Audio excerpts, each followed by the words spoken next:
Hey, everybody, we're live. You are watching the Little Miss Jacob show. We have been on quite the hiatus, everybody. It's been a while. I have been busy. I am the I guess it's newish to you guys, founder of creatorgenius.com. So I have this business that I do full time 7 days a week, but it's Saturday and I'm not going out. And unexpectedly, a thread that I posted on X over the holiday blew up, went viral. And I believe it went viral because Blake Lively had just dropped a complaint against Justin Baldoni. And pretty much everybody went full judge, jury, and executioner on Justin Baldoni. This was a couple days before Christmas, and it was a bit jarring and a little all too familiar for me. If you'd never met me before, my name's Ari Jacob. I used to be a talent agent and I represented a ton of really popular social media stars like Charlie D'Amelio and Addison Rae and a bunch of TikTok houses.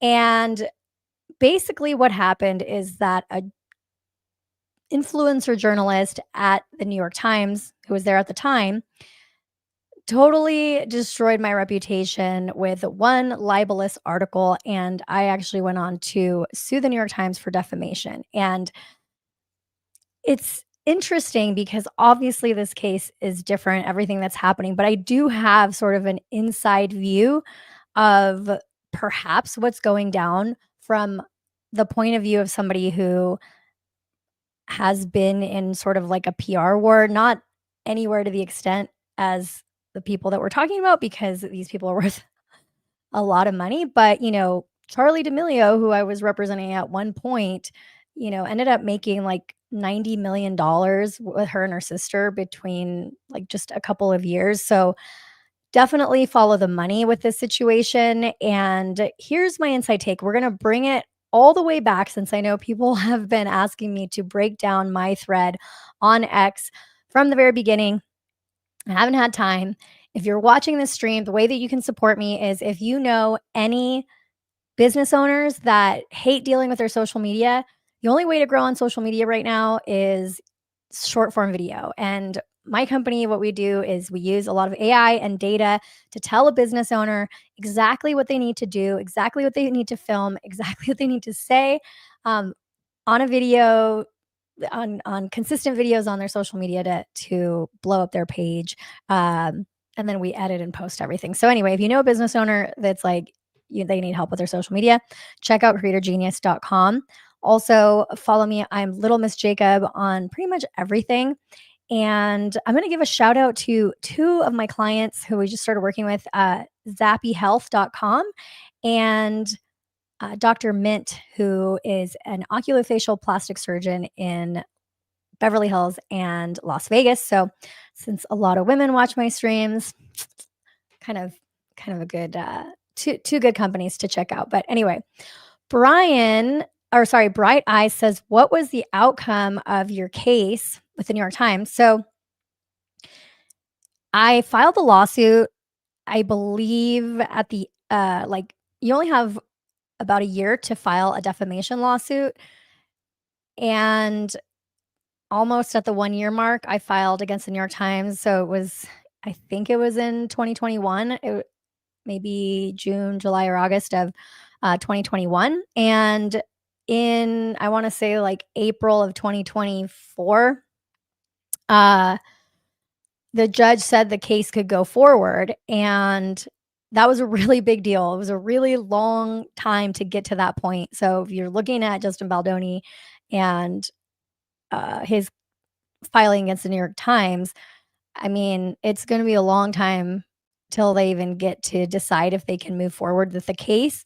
Today, I'm not going to go through really everything that happened to me. I'll have to do that on another stream, but I decided to settle the case with the New York Times. The judge did say this case has merit on one statement that the New York Times made a mistake on, but they in my opinion, printed like 50 false things about me, but it doesn't matter because of the First Amendment or something.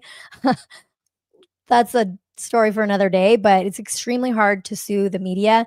And I consider my case a victory because we were able to prove that, yes, we had enough evidence to go forward. Our case did not get dismissed. However, it was going to cost me a lot more money and a lot more time to move forward with it. And I basically was completely destroyed financially after in 2021. So I didn't have hundreds of thousands of dollars to put into this case. And honestly, I got my reputation back. And I decided that at the end of the day, I am so knowledgeable about this space and I can help business owners. And my business partner was like, hey, Ari, just leave all that trash behind. And so I left it behind. But when I heard about this Baldoni case, and I tend to speak up if I see something online that's like dogpiling on somebody and I feel like it's perhaps unfair or like we need to hear the rest of the story. So if you've never met me, that's kind of my shtick now is I stay in my lane. I want to be a founder. I want to focus on my business. But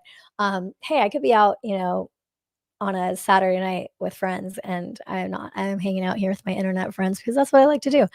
I'm a big time nerd. But okay.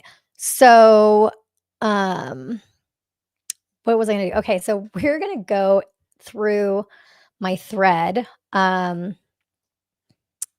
that I posted. Let's see here. I'm also live on X, although I don't think it really brings in any significant revenue. But we're just gonna do it. And today, so my big thing too is like short form video because that's what my company does is it breaks down um basically handles short form video.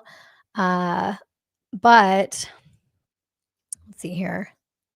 So I just got this new version of StreamYard which will let me record or like keep this video in 4K so I can make shorts from it cuz I posted one TikTok about this today and it's like already blowing up. I haven't posted any shorts or anything. It's kind of like a fine line cuz I don't know. I don't wanna have any beef with anybody, and I feel like how I can cover this in a different way than most people is, like, maybe explaining if you're in a situation where you're working with talent or you're putting together a production or you're working with influencers, celebrities, that kind of thing. What are some of the things that you can look out for so that you can prevent some of these terrible sort of PR nightmares that a lot of these people are dealing with? Uh, and I don't really have like a dog in the fight in the sense that Baldoni's lawyer actually represented a talent agency that I sued for tortious interference. I basically felt like they were trying to steal my clients in a way that's not legal.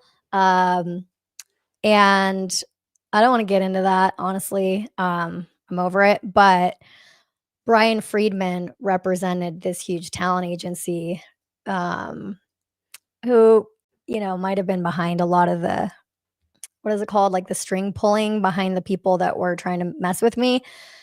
But he's a great lawyer. I mean, that's why all these people hire him. Megyn Kelly, Tucker Carlson, Chris Cuomo, David Dobrik, Perez Hilton.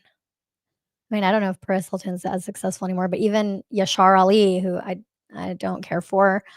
I told a funny story the other day about how Megyn Kelly despises Taylor Lorenz, the journalist, the quote unquote fake journalist that tried to destroy my business. She does not like her. I mean, I think Taylor Lorenz is like totally irrelevant now, so it doesn't even matter. But when Taylor was in the news a lot, was around the time when I sued Taylor and the New York Times, and Megyn Kelly just would always make fun of Taylor Lorenz. And the thing that I find so funny is that Megyn Kelly, she kept completely quiet about my case against Taylor Lorenz in the New York Times. And my theory, my hunch, not because I'm so important that Megyn Kelly needs to cover me, but it is just sort of funny that she didn't cover it. And my hunch is that she didn't cover it because Brian Friedman was representing UTA and maybe we hadn't closed that lawsuit down. Or maybe if anybody, if any of Brian Friedman's clients c- sort of covered the New York Times case, then they would have um, potentially implicated New York or the talent agency that Brian Friedman was representing because that was the talent agency that represented Taylor Lorenz. So anyway, do you guys see there's like conflicts of interest all around Hollywood and it's okay, Megyn. I forgive you. I know Brian Friedman made you a lot of money, so I understand why I didn't speak out my about my situation. It's all good. Um, but so yeah, like ideally, I don't really want to, give Brian Friedman too many flowers. Although I said in my ex post that, Brian, you and I can be cool. I won't bring up that agency that you represented because, like, listen, I'm not trying to have any more enemies in Hollywood. You feel me? Like, also talking about this, it's like, I don't want to fight with Sony. I don't want to fight with the Swifties. I'm just here to explain to you what I think could be going on because I experienced like a complete dog pile in my life. And I remember like going to the attorneys and being like, can you explain this to me? Like, how can they do this? How can, like, this is not right. And they, a lot of times, the attorneys would like have to explain to me why there's nothing I could do, or like they would explain to me why the New York Times couldn't get away with saying XYZ. And so, since I have that special knowledge, I think that's why a lot of people are enjoying my threads on this. But I know reading is like a thing that a lot of people don't want to do anymore. So that's why I'm doing this stream tonight. Okay. So let's get into it. Let's see. I don't see anybody chatting. So if you are here and hanging out and you want me to hang out, then like it would be fun if you guys popped in here and talked to me because otherwise I'm so ADHD. I'm like, how can I just sit here and talk to myself for however long? But no. Okay, we want to get some good sound clips out of this so that I can clip this and put it on TikTok and YouTube. By the way, they're saying that TikTok's going away, and I watched Emily D. Baker's stream where she was streaming the Supreme Court hearings and stuff, and I think it's possible that it is gonna go away, but maybe it would just, like, return. So we'll see.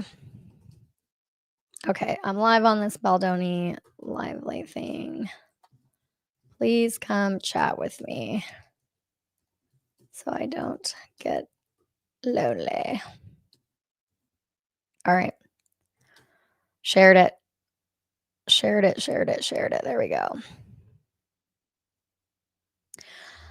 I'm trying to get this new, what is it called? Teleprompter so that I can, like, I don't have to because I can't see my full screen. Stephanie, the alter nerd, gave me a good one. I should put it in my, like, Amazon gift me. I have a thing on my Little Miss Jacob, like, you can buy me gifts from Amazon. Not to be weird, but hey, if anybody wants to, I'm not gonna say no, you know what I mean? But, I'm gonna save up to buy that so that I can if I do more streaming. I don't know if I'm oops. Alright. Oh, there's 15 people here on YouTube, so hello, guys. Um, alright. What do you guys wanna know? The, uh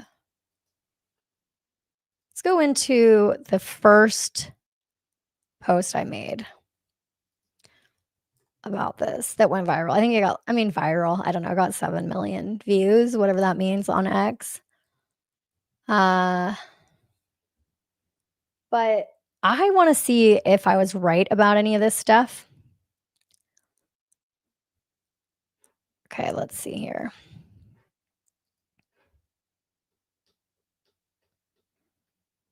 Okay, okay. Sorry, guys. I'm not a pro streamer like all these other people. I'm a bit behind. All right. So let's ooh, that's a cool view. All right, let's do this because we can share this.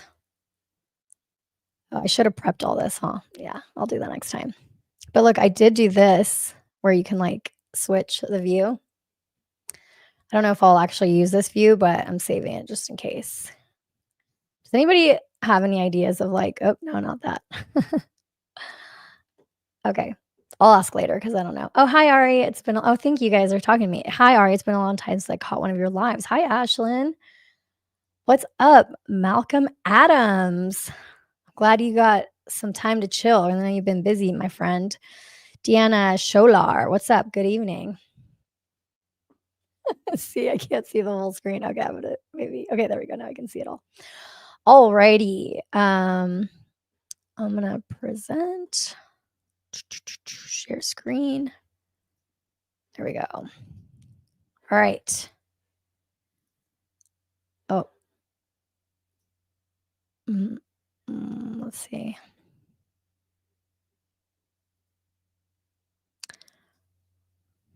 How do I do like a 50-50 screen?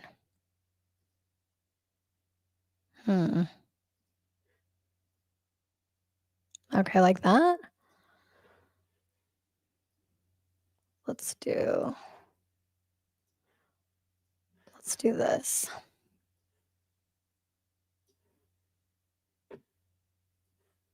I have like so many ADD screens up right now. You guys would be like, what is your life right now?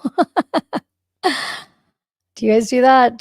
I don't know if anybody else is like ADD here, but I'm pretty ADD and I have like all these different screens up all the time. Oh, here it is. Here's this. All right, that's not bad, right? That's decent. Okay. Yeah, I do that. I have ADD too. All right, cool. Viral. Yeah, my pose went viral. Got 7 million views. Okay, and I was the only one to speak up like on Christmas about what was going on with Baldoni. So yeah, I would consider it viral. I don't know if you searched Baldoni on when everybody was flaming or like when everybody was talking about basically the New York Times article dropped and then everybody just like assumed that Baldoni is like the worst person on the planet. And then I'm like, okay, this doesn't sound right. Anytime that you see something like that where like one person is being framed as the villain by especially when it's the New York Times that's claiming that this person is a villain, it's like you better start researching and asking questions. There we go.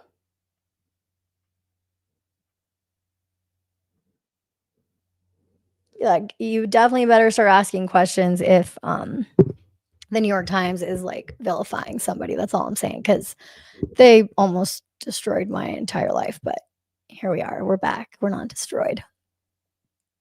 All right. So I said, I guarantee no one's breaking down the Blake Lively versus Justin Baldoni complaint like this. Lawyers and PR teams are betting you'll take their version at face value, but I've seen this playbook before and I'm going to show you how it works. This was posted, I think it was like, I don't know, a couple days before Christmas or whatever the New York Times article came out. Okay. And people were so angry about my little image saying that like it was misogynistic. Okay, I how can I be I'm not misogynistic. I'm a girl. I mean, I guess some people are misogynistic that are girls. But anyway, I just asked Grok to make me an image with like a bunch of lawyers in the background and Blake Lively looking annoyed at Justin Baldoni or and then what's it called? And then like make it look like a cartoon. But anyway, that's what it came up with. So here we go. I say, full disclosure, I take no pleasure in doing Brian Friedman's job for him. That is Baldoni's lawyer right there in that cool Hollywood Reporter image. This is the same attorney who repped a behemoth talent agency who I sued once, but exposing Hollywood smear tactics, that's a personal passion. So why not? Let's get into this, right? Plus, who can blame Brian Friedman for being good at his job? I will call a truce to cover this story fairly just for you guys. Plus, like I said, I want no beef with any lawyers in Hollywood or anywhere really. Okay.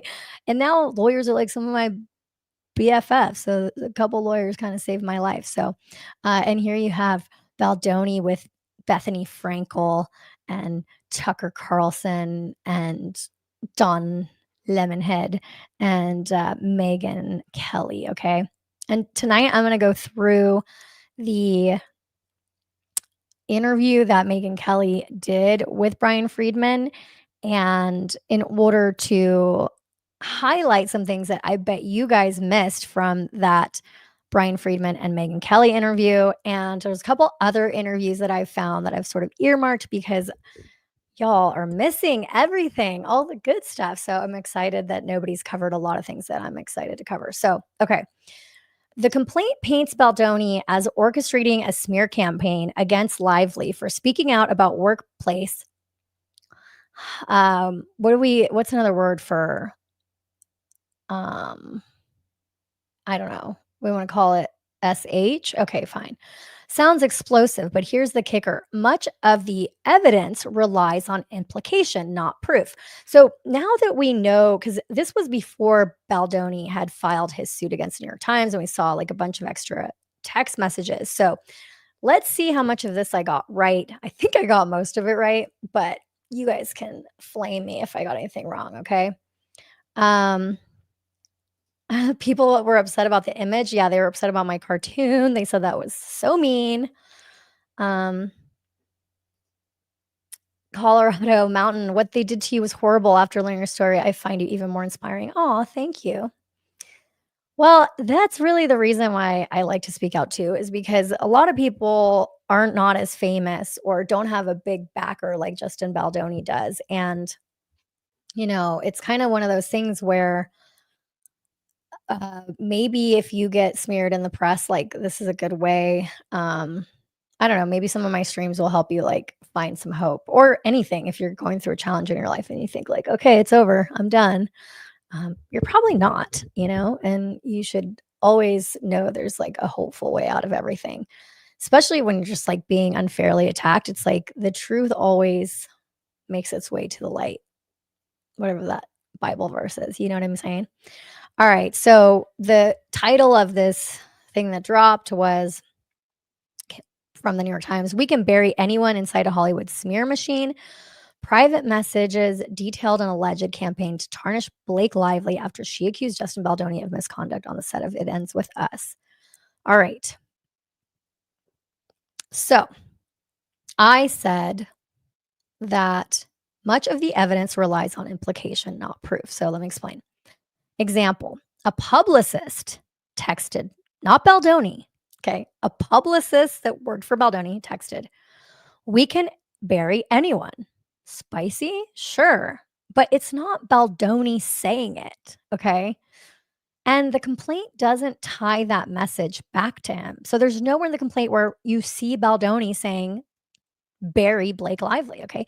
This is a classic PR move. Make it look damning by association. So you could argue that perhaps the girl who said it, we can bury anyone, has like some, moral issues or whatever, because like it's not nice to bury people. But like, hello, have you guys not seen? Did you guys not watch that show with Olivia Pope? I mean, that's basically what she would do. She would bury her enemies. What about House of Cards?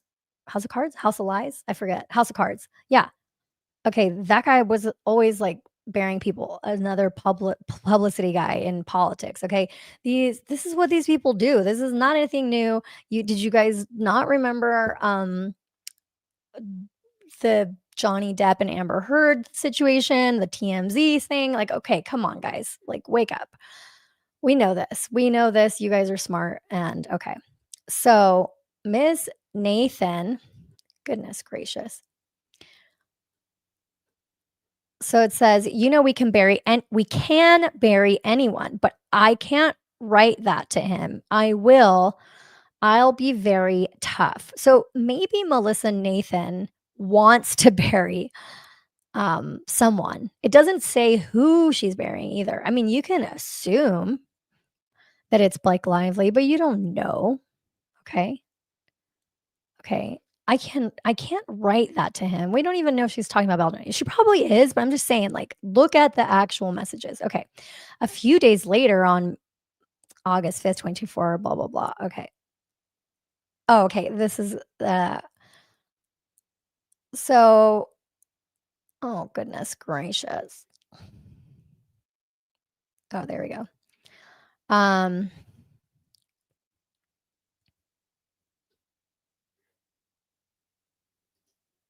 okay, and then here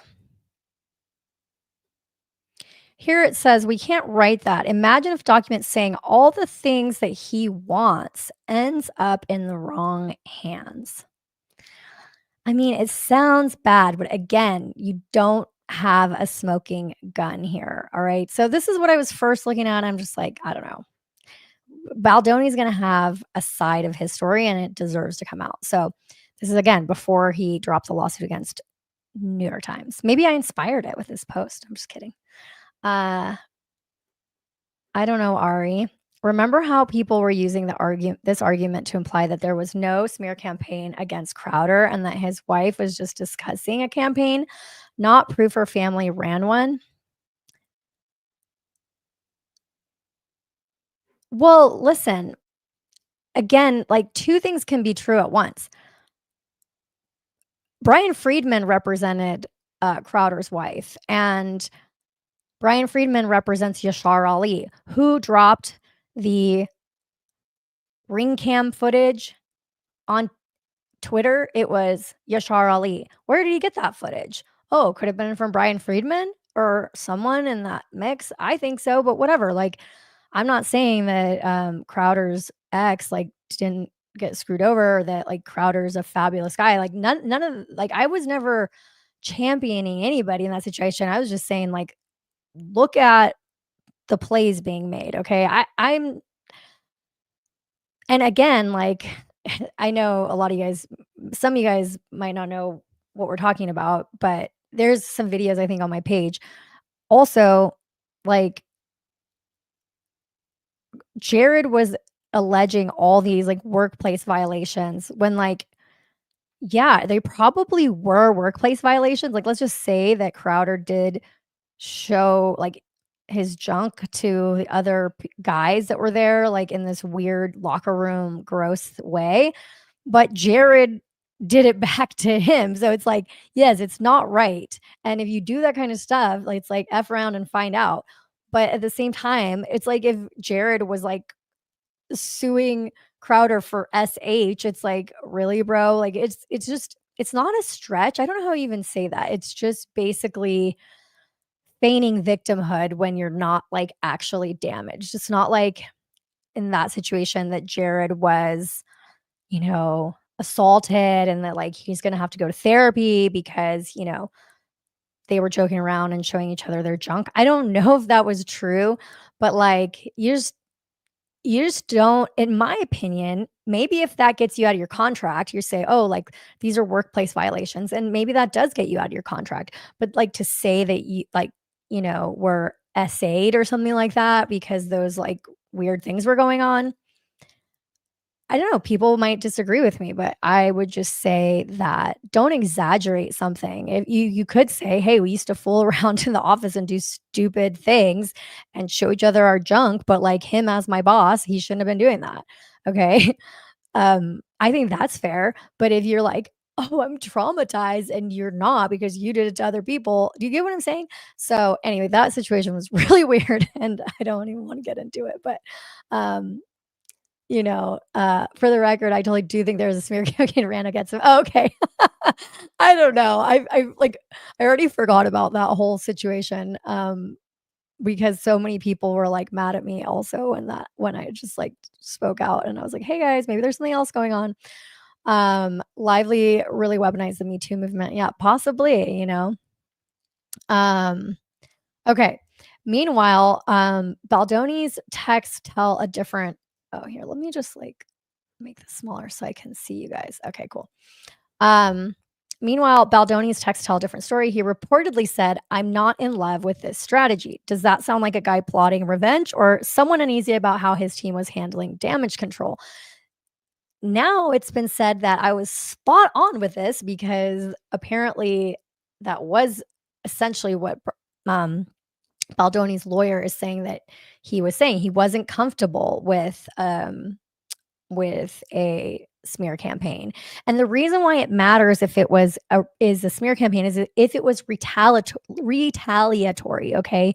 So where I don't really understand, like Blake Lively is not, as far as I can understand, suing. I don't know actually, because I think that there's that those PR people are in her lawsuit, but like they don't work for Wayfair. So if they were trying to get after her, but they weren't told to, how can that be retaliation from Wayfair? You get what I'm saying? Like they're trying to say that Wayfair retaliated against Lively for making on-set complaints, um, and the um, that the retaliation is proven by the smear campaign. So if Baldoni didn't or nobody at Wayfair was like, "Yes, go do that," then I don't understand. You know, even if the PR people, which is that's what they do, and even like Harvey from TMZ was like, "Yeah, you guys were both doing it." I'll pull that one up. It's just like the fact that people are like, "Oh, I can't believe that people are smearing each other." It's like, especially the New York Times, like that's rich coming from the New York Times. Like, I can't believe you guys smear people. Oh, really?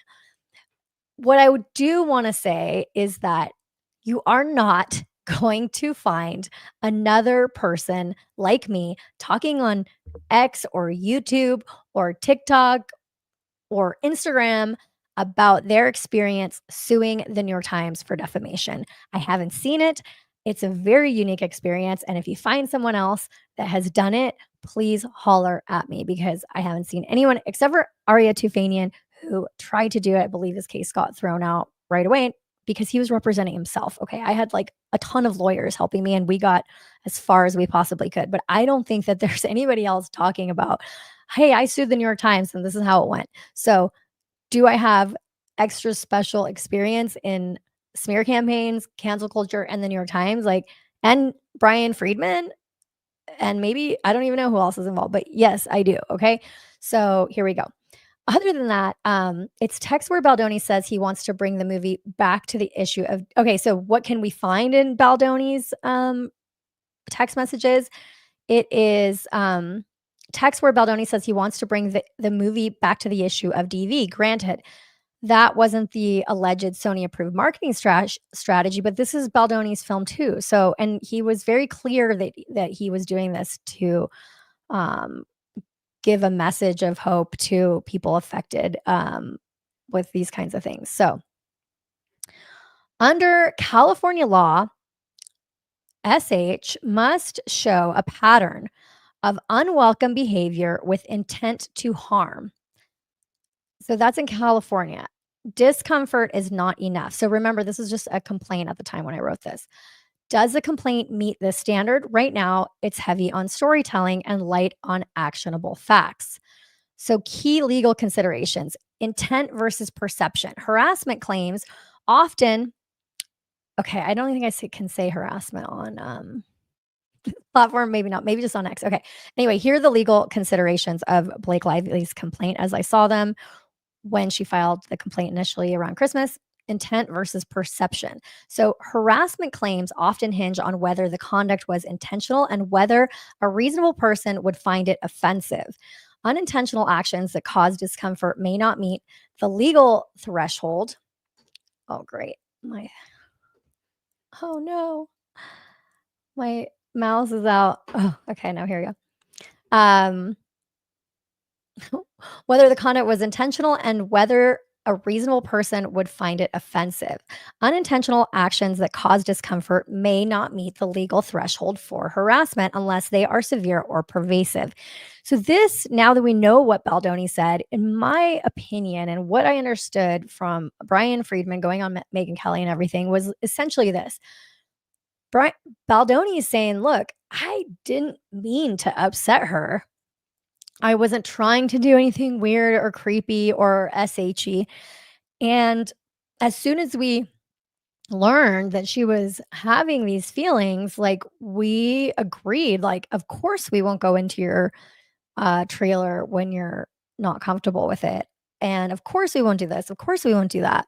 And they agreed, like, not even saying, like, yes, we already did it, but like, listen, we'll sign whatever you want. Like, we didn't do any of this stuff. That's my perception, is like same type of thing where, but like obviously not as bad as the whole Crowder and not gay Jared thing. But the from what I understand, it's like she's taking all these sort of innocuous interactions that didn't seem bad at the time, and she's like making them into a bigger deal than they are, and they are not SH. So maybe I'm wrong, but that's kind of what I understood. Colorado says, oops, the only reason publicists can run smear campaigns is because new outlets accept their input for profit, knowing they are participating in the smear campaigns. Yeah.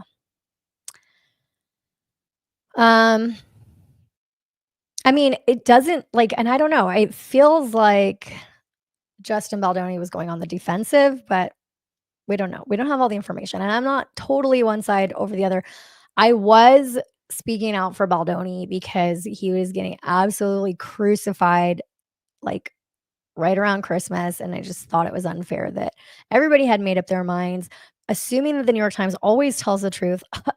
We know that's not true, and it just was pretty triggering, I'm not gonna lie, because 'cause I'm just like, has does everybody just think that the New York Times is, like, the gold freaking standard? It is not, and let's just get that through our heads, okay?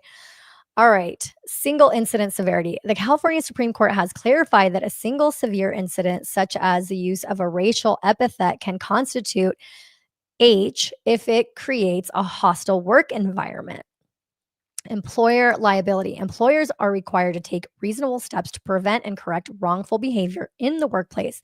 Failure to do so can result in liability, even if the employer was unaware of the incident. So that is where Baldoni could potentially get into trouble if Lively can prove some of this stuff happened. Okay.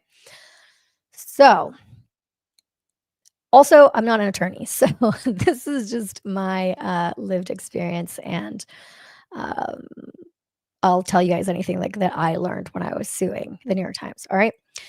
The breastfeeding the breastfeeding trailer claim. Lively alleges Baldoni walked into her trailer while she was feeding her baby.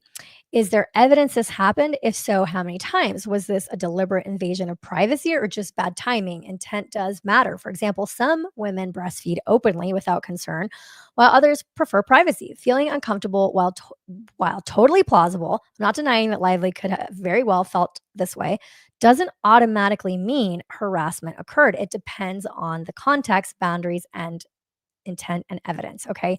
There are so many women posting freely.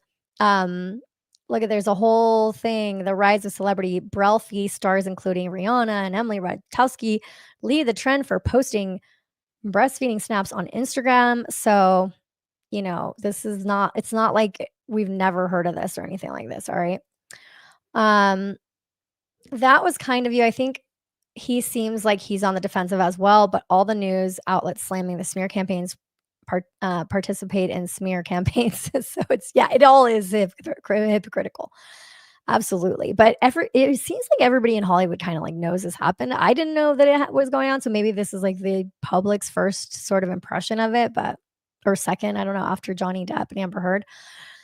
Maybe in the SMS she meant he could visit her trailer at that specific time, but it wasn't an open invitation to go there anytime he wanted. However, it's possible that he misinterpreted. Absolutely.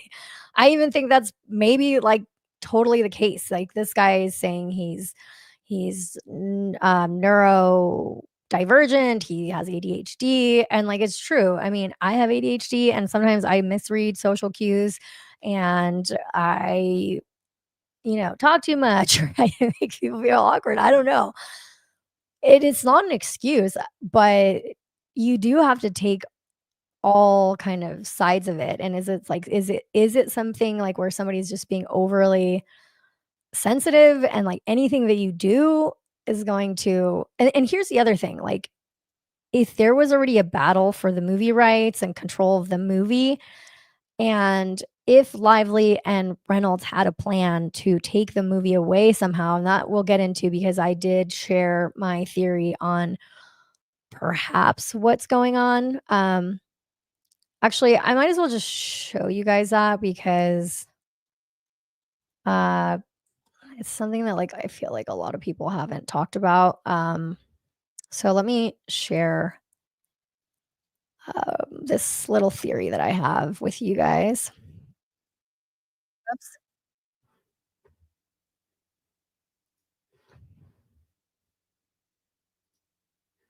Can you guys see? Oh no. Um, oh yeah. Okay, here we go.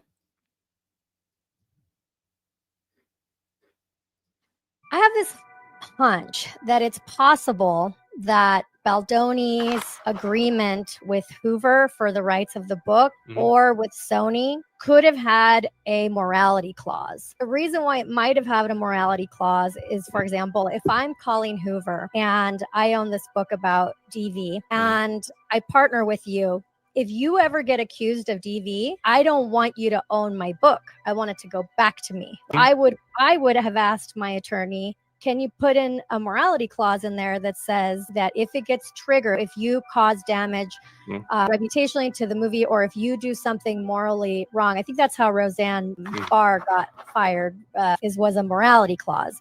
And so if there was something like that with Baldoni and Sony or Baldoni and Hoover, could that trigger the rights back to Hoover or Sony, and then Baldoni doesn't get them? Well, a morality clause often you need some kind of ruling in a legal setting.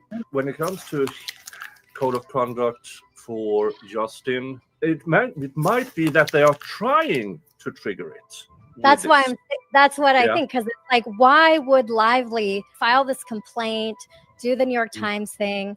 Colleen Hoover is like supporting Blake Lively. If I was the writer of the book and I wanted to see the second version and the third version get made, and I know that Baldoni owns the rights, I don't know that I would be like right alongside of Blake Lively, because that means my book is dead.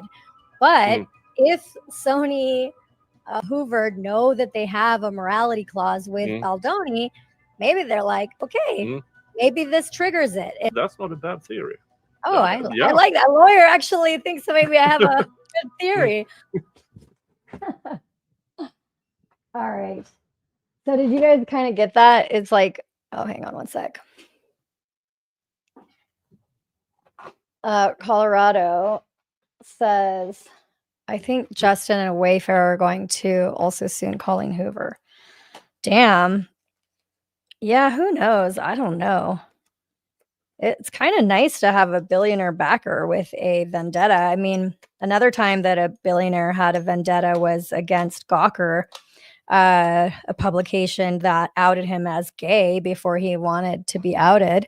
And he put them out of business. Like 10 years after they outed him. Like, it was a big vendetta he had against them, and you don't want to piss these billionaires off, and this one billionaire, Steve Sarowitz,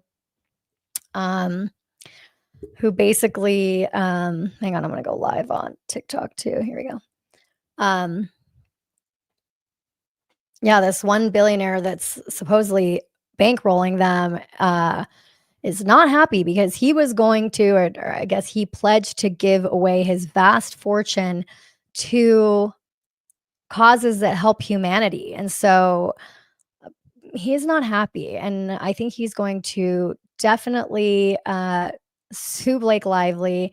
There's just so many people involved here. So, but I think that I posted, if Justin Baldoni's deal for Ends With Us includes a morality clause, then everything happening with Blake Lively right now makes sense.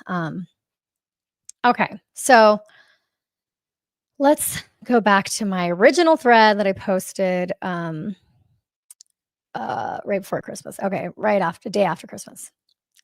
It's funny because I wanted to talk about it so bad, and my boyfriend and I were in visiting his family, and I'm like, I don't want to be rude and be on my phone and on Twitter during the holidays, but it's like a little bit of a obsession when I get into one of these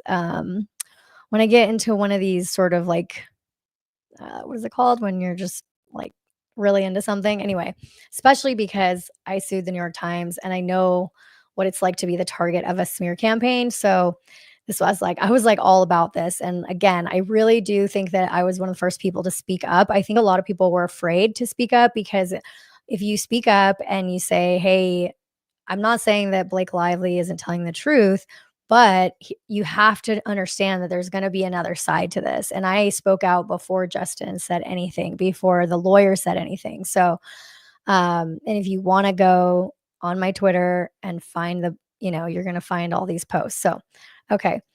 Corey says it's like BL and RR are trying to take control of the rights, but why not just purchase them outright? They're millionaires after all, so it shouldn't be a financial issue for them. Well, the reason why they maybe didn't do that is because maybe Wayfair and Baldoni said no. Like, we're not going to give you the rights. And why destroy Baldoni? Okay, so I don't know if you caught that video that I posted, but basically, if Baldoni has a morality clause with Hoover or with Sony, that could be their out, but they would have to legally, I think, pin him down for one of these things in order for it to actually work, right? So in order for them to release the rights back. Now, this is just a hunch, this is just a thing, what's it called? A theory. But okay, so let's pause for a second. I said in my thread, because I was scared, I have no interest in making enemies with Hollywood power players like Sony, Blake Lively, Ryan Reynolds, Taylor Swift, because Taylor Swift and Blake Lively are besties, WME, the talent agency, Justin Baldoni, Brian Friedman, or Lively's lawyers, or even Amber Heard stands. I like my sanity intact. Thank you very much. But seriously, someone has to pull back the curtain on how this works and consider this a public service, or you could just consider it made up fiction. Honestly, just go with that to play it safe. Okay. So, basically don't cancel me. Okay. So let's talk about the lip biting improvisation. The complaint describes Baldoni improvising a lip biting moment during a scene, which Lively alleges crossed some boundaries. I'm scared to talk about this on TikTok because it might get turned off in 10 seconds, and then I won't be able to turn it back on because it's going away. Okay. Anyway, so whether this moment constitutes misconduct hinges on critical context. Was there evidence of repeated refusal to address boundaries? And so far the complaint doesn't prove this. Without further details, it's difficult to distinguish this from a creative decision gone wrong, or something that wasn't right. Interestingly, there's little case law that I could find in California addressing other times that actors filed complaints over similar on-set issues, and that might be because they didn't publicize them. So you can go into my thread and check it out. There was one time that sparked a little bit of controversy, which was in the Mindy Project. Mindy Kaling admitted to spontaneously kissing guest star Lee Pace during a scene. And even though it was framed as a joke, her writers warned her about potential legal issues. And while the incident drew public criticism for its lack of professionalism and respect for personal boundaries, there's no record of legal action being taken place by Pace against Kaling. So the complaint also alleges that Baldoni discussed his past addiction openly, which made Lively uncomfortable. She reportedly asked him privately to stop bringing it up, but the complaint claims that he later told the cast she'd never seen it, which escalated the discomfort. Now, what's really kind of interesting is that recently I saw a clip from the actual movie It Ends With Us, and Blake Lively's character, Lily Bloom, comes out of a room and basically says, "Oh my gosh, what is this? A spicy movie?" And like, if you've never seen it, then why would you say that line? Like, I don't know, I could see why they were maybe talking about that, about spicy stuff, on camera, because like, she literally has a line that says, um, that spicy word on camera. So in the movie that they put on TV, that you can watch on Netflix right now. So anyway, so I wrote, context matters. Baldoni's addiction wasn't a random topic.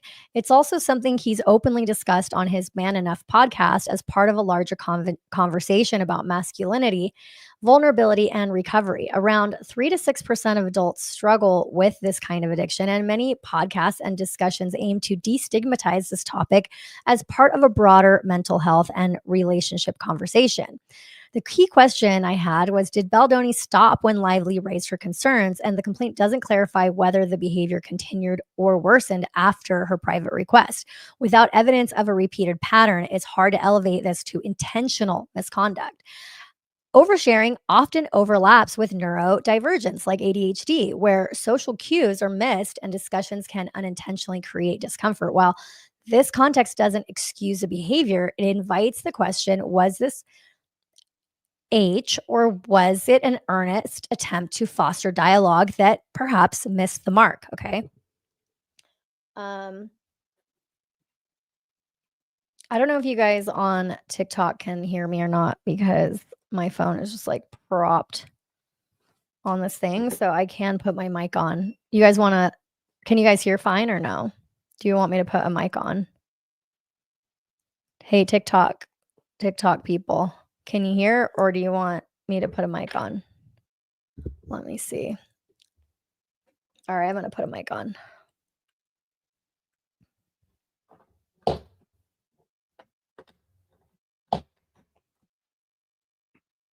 I have like 100. I have so many tripods, and then I just like end up propping my phone up anyway. This is like what I do. By the way, if you want a cool mic, this is a cool one. It's a Hollyland mic. Right. All right, TikTok, hope you can hear me better. Okay. What's up, Colonel Kurtz? Just got home. What's up, everyone? Glad this is on right now. If you're bored, I know it's pretty late where you are, but if anybody wants to jump on, Ashlyn, you can jump on if you want. Anyway, lacking and misinterpreting social cues is a common symbol, right? Ashlyn, I guess I'm hoping hearing more from Ari will help me make my mind up about this. I still don't know what to think. Yeah, I know. I don't know what to think either, but I do have like some theories. Everybody says what's up to Colonel Kurtz, and I did a video with her, so if you haven't seen it, definitely go watch it on her YouTube channel and go follow her. And she did a cool interview with that girl that like worked with Blake Lively for a day. So I have no idea if Twitter can hear me or TikTok. Can you guys hear me on TikTok? Does this mic work? Hello. I think it is working. Okay. All right. So the allegation about Baldoni saying he spoke to Lively's late father. Strange? Absolutely. Malicious? Unclear. Okay, if talking to dead people automatically counts as harassment, Tyler Henry better lay low. This might be the weirdest detail in the entire Blake Lively complaint. Without tone or context, it's impossible to know if this was a misguided attempt at connection or something more sinister. The ambiguity leaves everyone guessing. Somebody could tell you that they talked to your father, who is not with us anymore, and like that could piss you off. But is it, if they didn't intend, remember that intentional, it would have to be intentional, like they meant to, what is it called? Grind your gears. But also, like, haven't you guys heard of so many directors that really get into the heads of actors to the point where they're just like, the actor is not stoked about it? And also, even like football coaches do this, so many types of people that are basically directors, like coaching you and what they want you to do. Um, you know, I don't know. I don't know. It's again, it's like you're being a little bit overly sensitive there, my friend. You get what I'm saying? Like, why not, if you really were, and I'm not even getting into the fact that like Ryan Reynolds put all this stuff about that made like a fake character in his Deadpool movie or whatever. Like it's just petty stuff. Okay. If something really happened to your wife, would you be doing all that really petty stuff? Like, I don't know. Anyway, um, I doubt that he just pulled out his phone and showed her adult photos on set around a bunch of people. Yeah, I don't think that. Well, there was another claim about a birthing scene or something like that that comes out later. So Megyn said she would cover the Clayton case, but blew it off. Oh, I don't know what you guys are talking about. I'm late on this chat. Okay. Lacking and misinterpreting social cues is not uncommon in those with ASD or those who are neurodivergent. So, not to excuse behaviors, but it does provide more context and understandings for these things. Yeah. And like people were kind of trashing him because I guess he was like, I want to go meet Dr. Amen and talk to him about my ADHD. Dude, I want to go talk to Dr. Amen and talk to him about my ADHD, you know? So it's like, why is that all of a sudden so villainous? And that's the thing I want people to think about. When somebody is framed as the villain, literally anything they say or do is going to maybe make them look like more villainy. What's up, Melissa Friedman? I can't see it. It's a little far. Marissa Friedman. Okay. So I thought Nice Poll was hilarious. To be honest, I don't mind mocking the male feminists. Yeah, I mean, I don't mind mocking it, but like now that he's like they're coming out and saying like this was so devastating to Blake Lively. I want to show you guys another thing. I know I'm like going off topic, but whatever. I haven't been on in a long time. I missed you guys. Thank you for joining and for like talking to me, because I hate going live and talking to myself. When nobody talks to me. It makes me sad. Okay. Bookmarks. So I wanted you guys to see this video. This is kind of funny. Okay.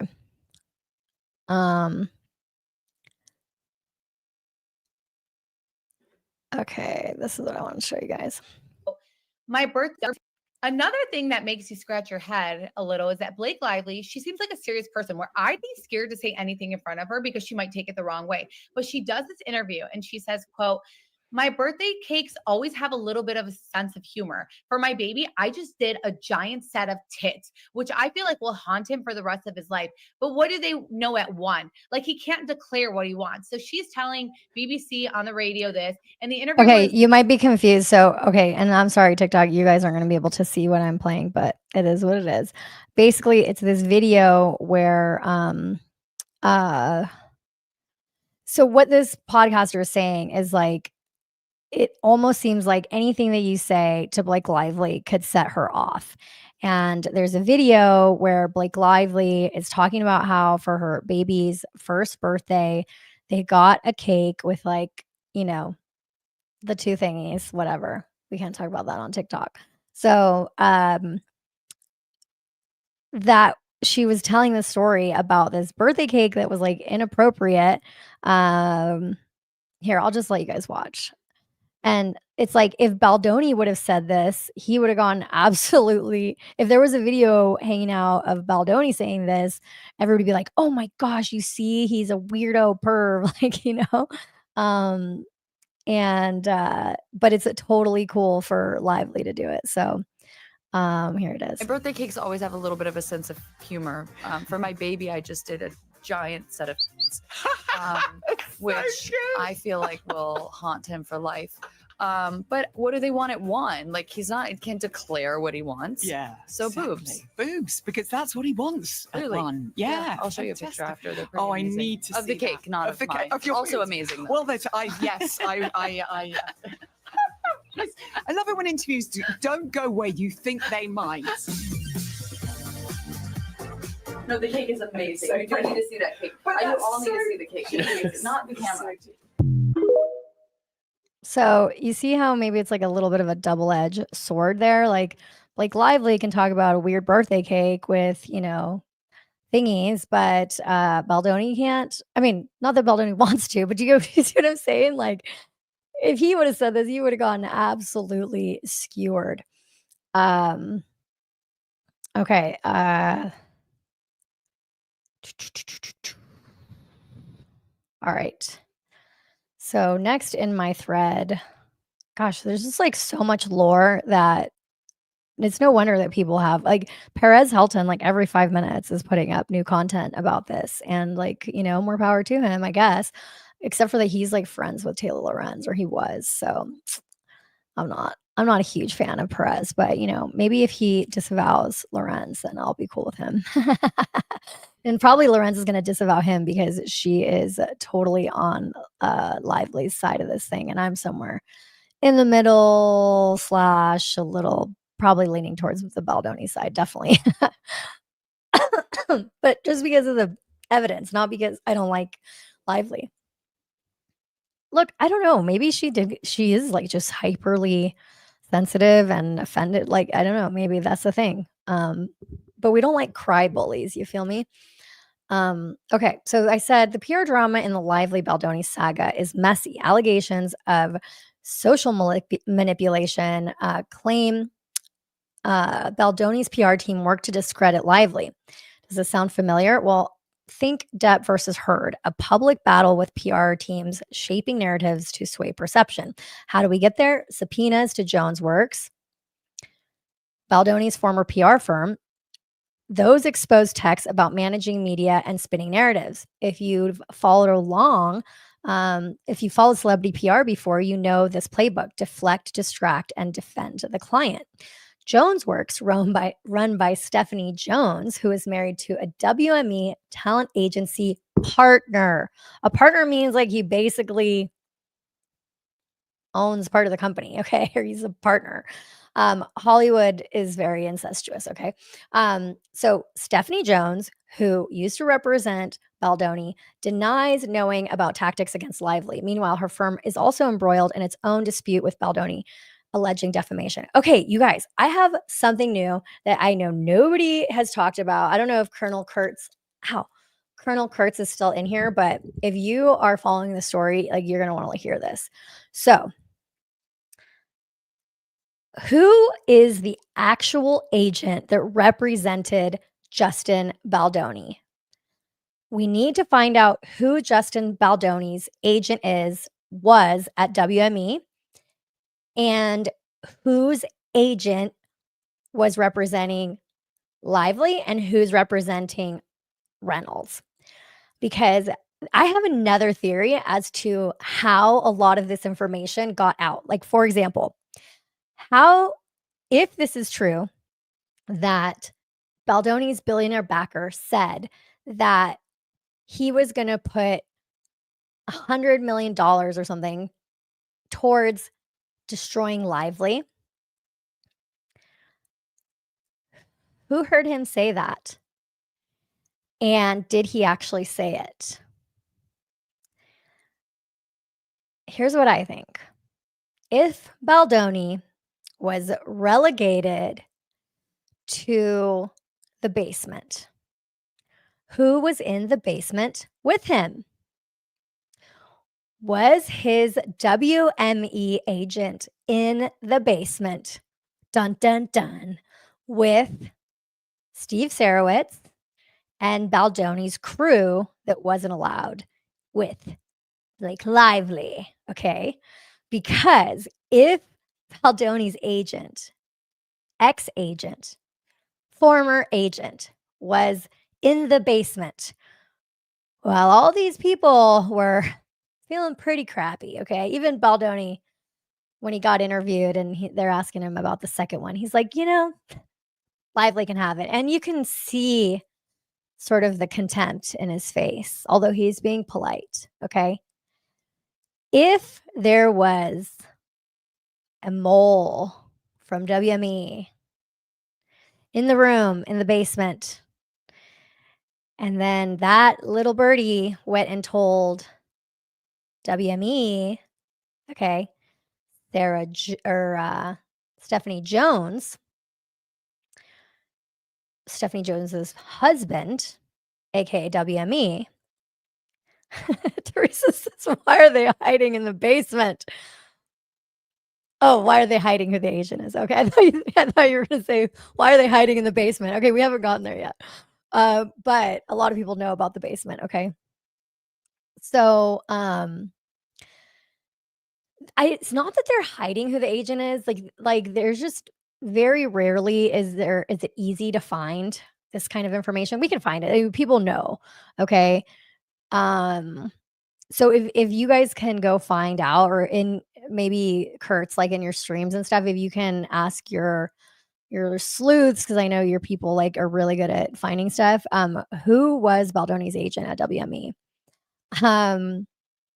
That could be interesting, because maybe we could poke around and figure out, like, did that agent go behind the scenes? And like, you have to remember, okay, sometimes these agents, maybe it's like, maybe it was an assistant agent, maybe, you know what I mean? And then these people are like, oh, I can get my career up higher if I like, tell them what I know. Oh, I heard this billionaire say XYZ. Like, we don't know, but I'm just saying it is possible, because it happened in my situation. So I know it happens that these sort of like smaller people on the totem pole will go and be like, ooh, I have information, so that they get promoted. And oftentimes they do get promoted when they,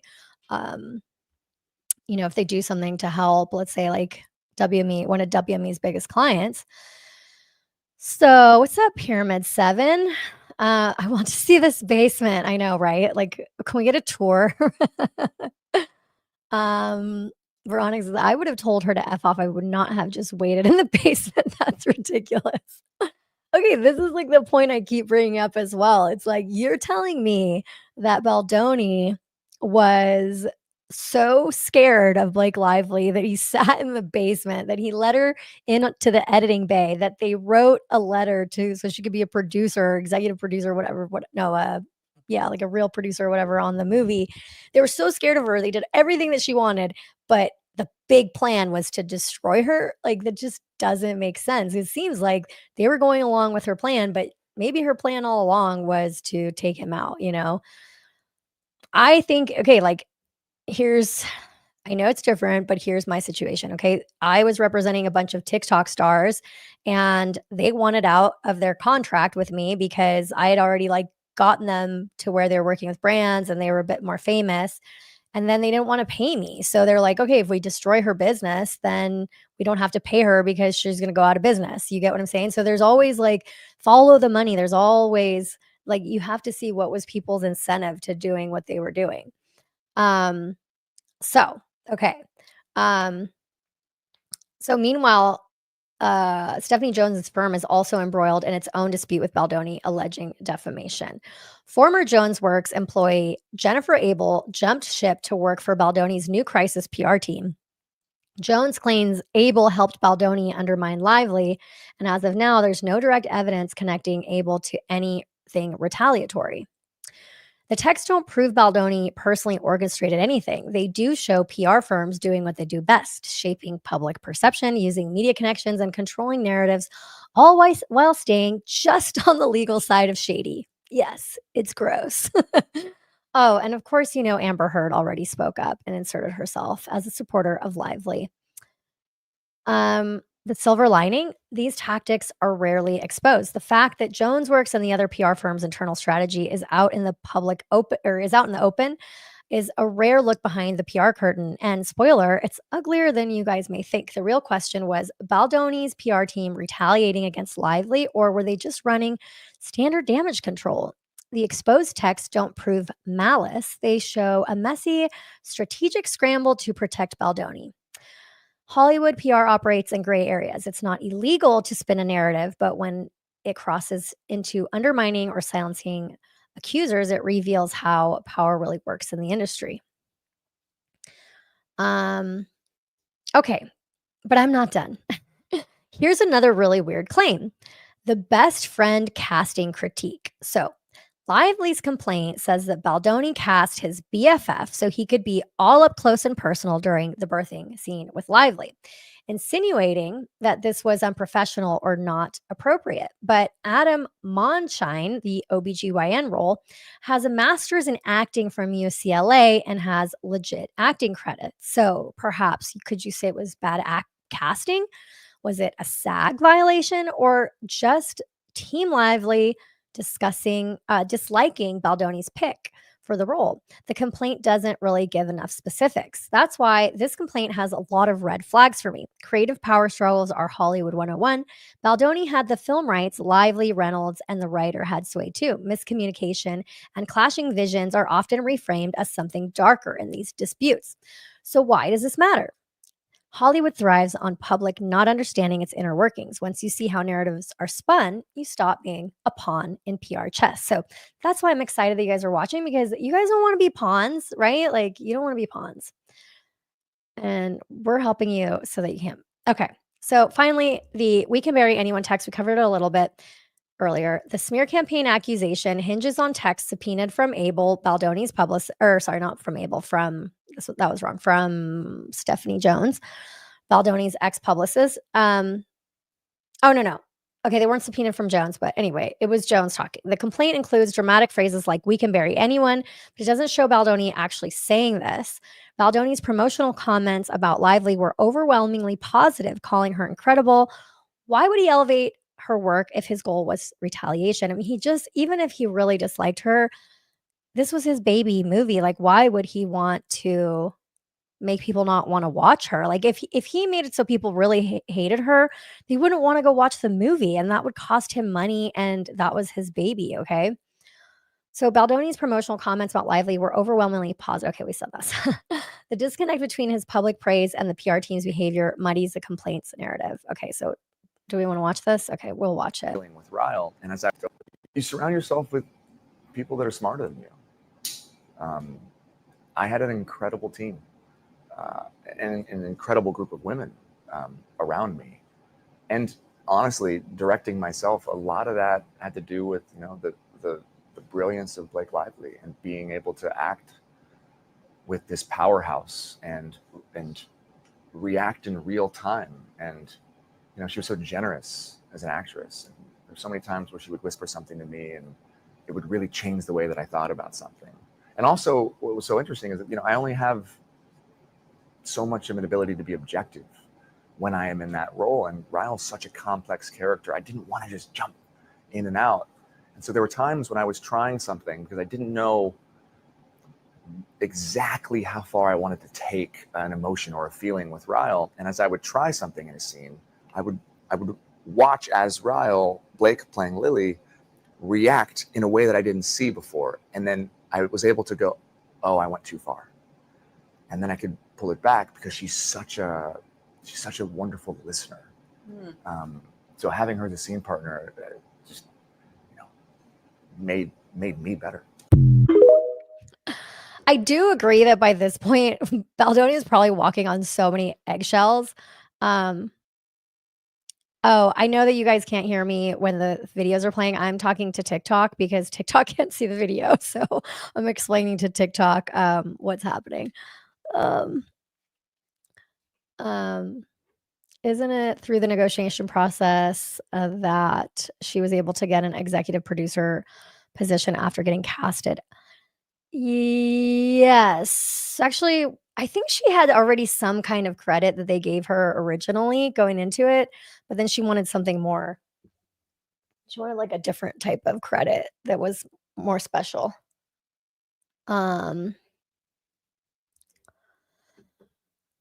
Okay. This sounds like a bunch of word salad digging for something nice to say. Yeah, I mean, probably. And listen, like, oh, what's up, Maggie Moo? If you're up late, you're welcome to hop on, but you're probably in bed. Yeah, I mean, honestly, like, I remember when the TikTokers trashed me and they were talking bad about me, like, I wanted so bad to just go on and, like, talk about how terrible they were, but then I had mentors that were like, "No, no, no, Ari, we don't do that. We don't when they go low, you go high." And I was like, "But they went too low."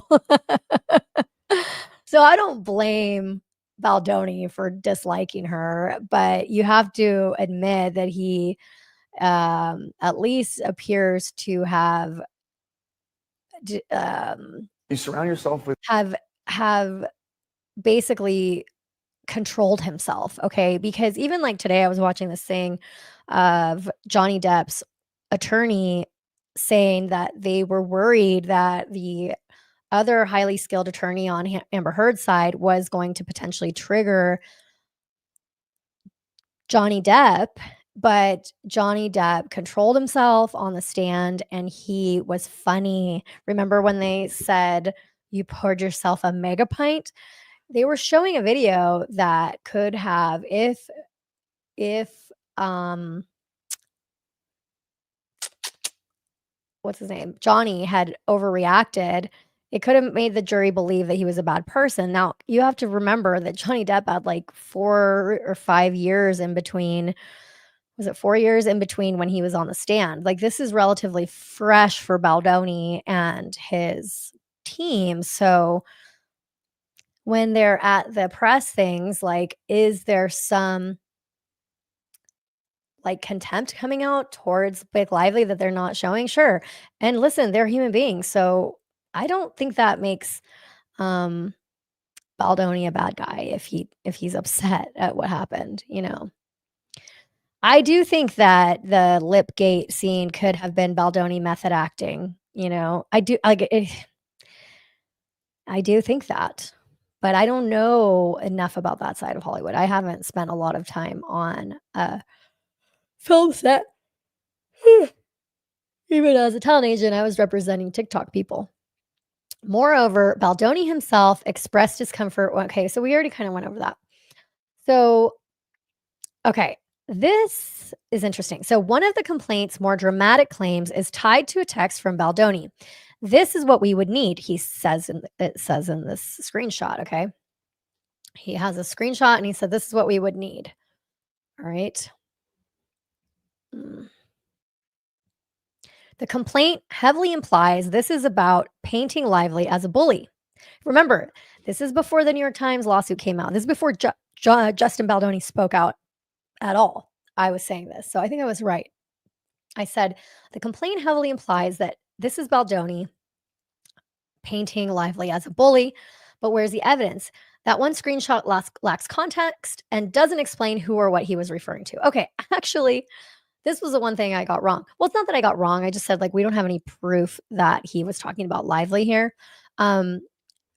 Recently, Brian Friedman, the attorney for Baldoni, actually said, yeah, he was talking about her, but that's not what he meant. He wasn't saying, this is what we would need. We need to find something to trash her. He was saying, we need other people to organically say that she's a bully. Okay. Which is basically what is happening now is people are organically saying that had a bad experience with her. Okay.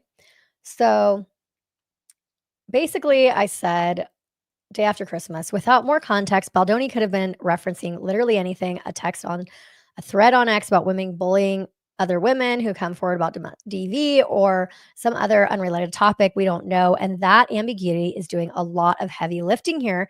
The complaint adds flair, with claims like Baldoni's PR being reassured that Lively would be destroyed and buried. But let's be clear, there's no screenshot of Baldoni actually saying those words or anyone reassuring him that they were destroying anyone. This is an interpretation and not a fact. That is true still.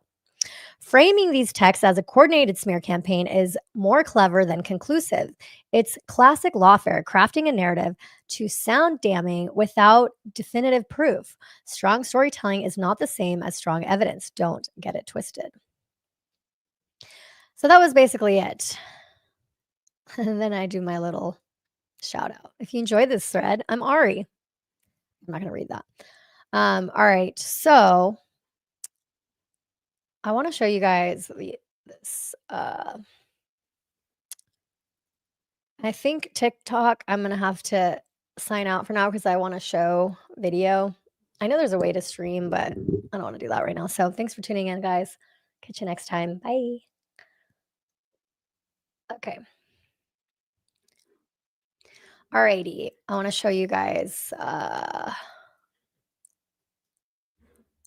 Let's go through the video that was Brian Friedman on Megyn Kelly. So after the complaint happened, then Baldoni and the billionaire and Wayfair, they all sued the New York Times in California, which was a weird choice, which kind of makes me feel like they're probably not going to go all the way with it. They probably know it's going to get thrown out, but they don't care. They needed a lawsuit so that they could get their side of the story out quick before Baldoni and all his cronies were destroyed, which honestly was probably a good strategy.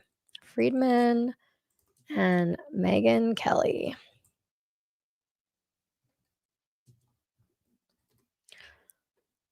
All right.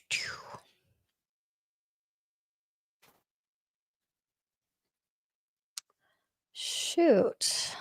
I don't know if I can I do it? Hang on.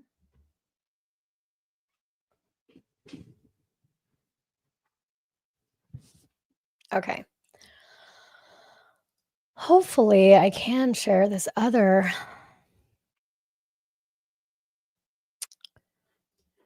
present. Let's see.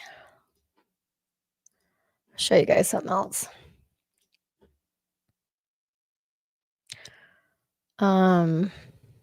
Share screen. Okay, here we go. Oh no, not that. I have to show you guys my other, I have to connect it with my other account because otherwise we're gonna have to listen to commercials and I don't want that. So hang on.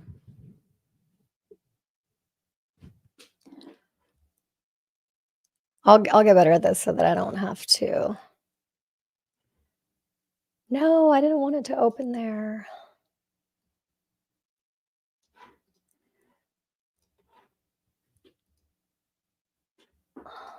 So annoying.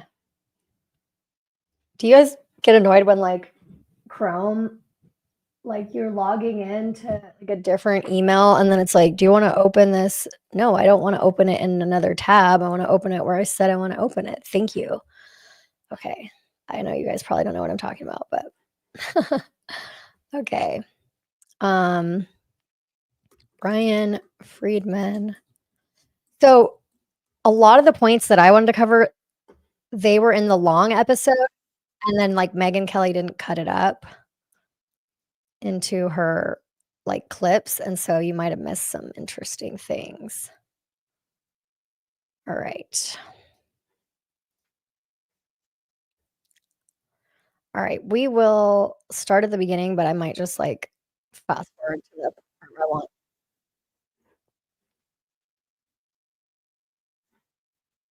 All right.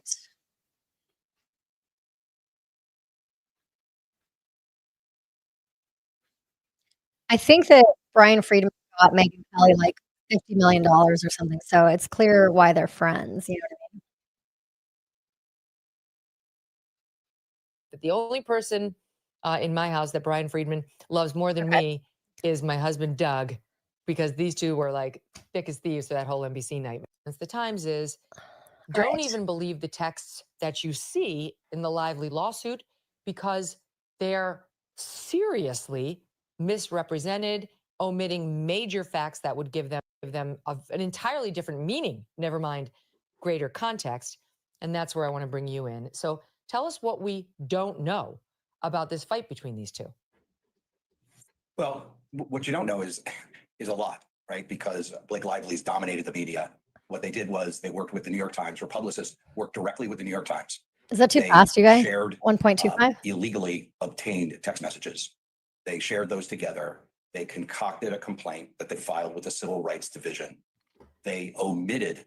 So they're saying that that all the text messages that were in that New York Times story were not legally collected. So that would be an issue between Baldoni and his former publicist. There's like, it's so messy. It's just like so messy. Why did they all do this? Oh my gosh. Oh, I thought that Candace's most interesting take was the whole mean girl unfollowing thing. And I agree. I have like so much to say about that. Streaming is so much harder. Yeah, it is. It's harder than people think. Yeah, it was cruel to do it over the holidays, I think. Okay. Texts that would have provided context, texts that were in the exact same string that would have provided context of what was really going on. And in fact, they actually removed emojis from text that show that there was satire. So that's what he's saying, but we don't know if like a legal like software made the things like took away the emojis. So I don't know if I trust Brian Friedman on that one, but we'll see. The evidence shows something different. Blake Lively was no victim here. She was in control, she was in power, and she took over this film. So for those who are not in the Hollywood world, what is wrong with her taking over the film? She's a big star. Her name is what made it. It's what got eyeballs on it. How unusual is it, as you allege in your lawsuit, to have an actress come in and start editing scenes, taking over the final cut, excluding the director from it, the director and two editors on the film, in exchanges that we have now that we'll be posting on megynkelly.com, are talking openly about how it's about to air, it's about to hit screens, and they haven't seen it because she appears to have wrested control from them. So how unusual is that? I've never seen it before in my 30+ year career in Hollywood. And an executive producer is below a producer in the film world.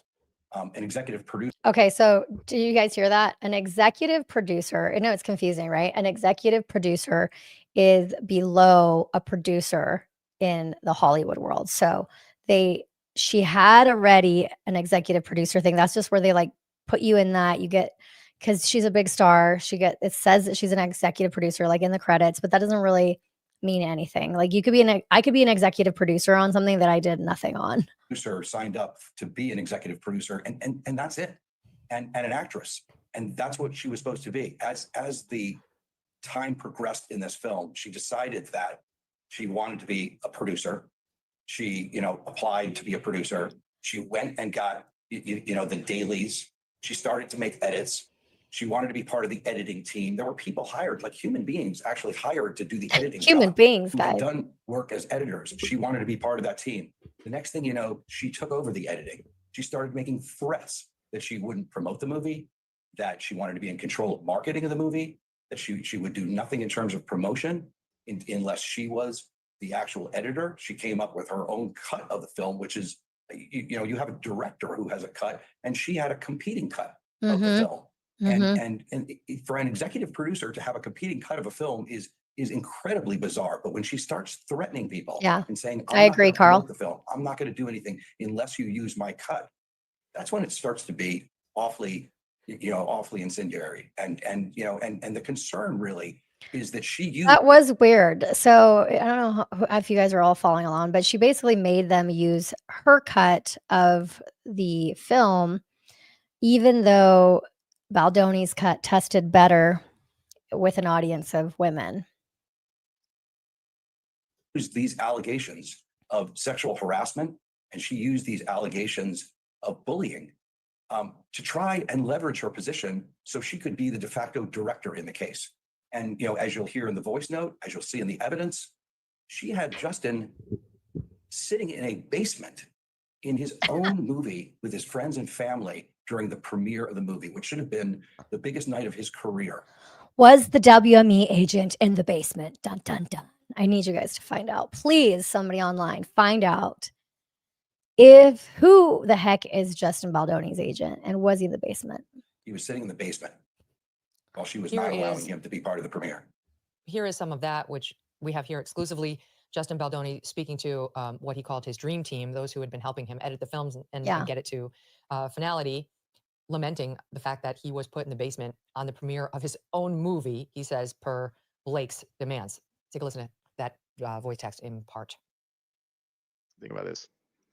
On what, you know, could have been one of the most beautiful nights of What's my up, life Big Z? career-wise.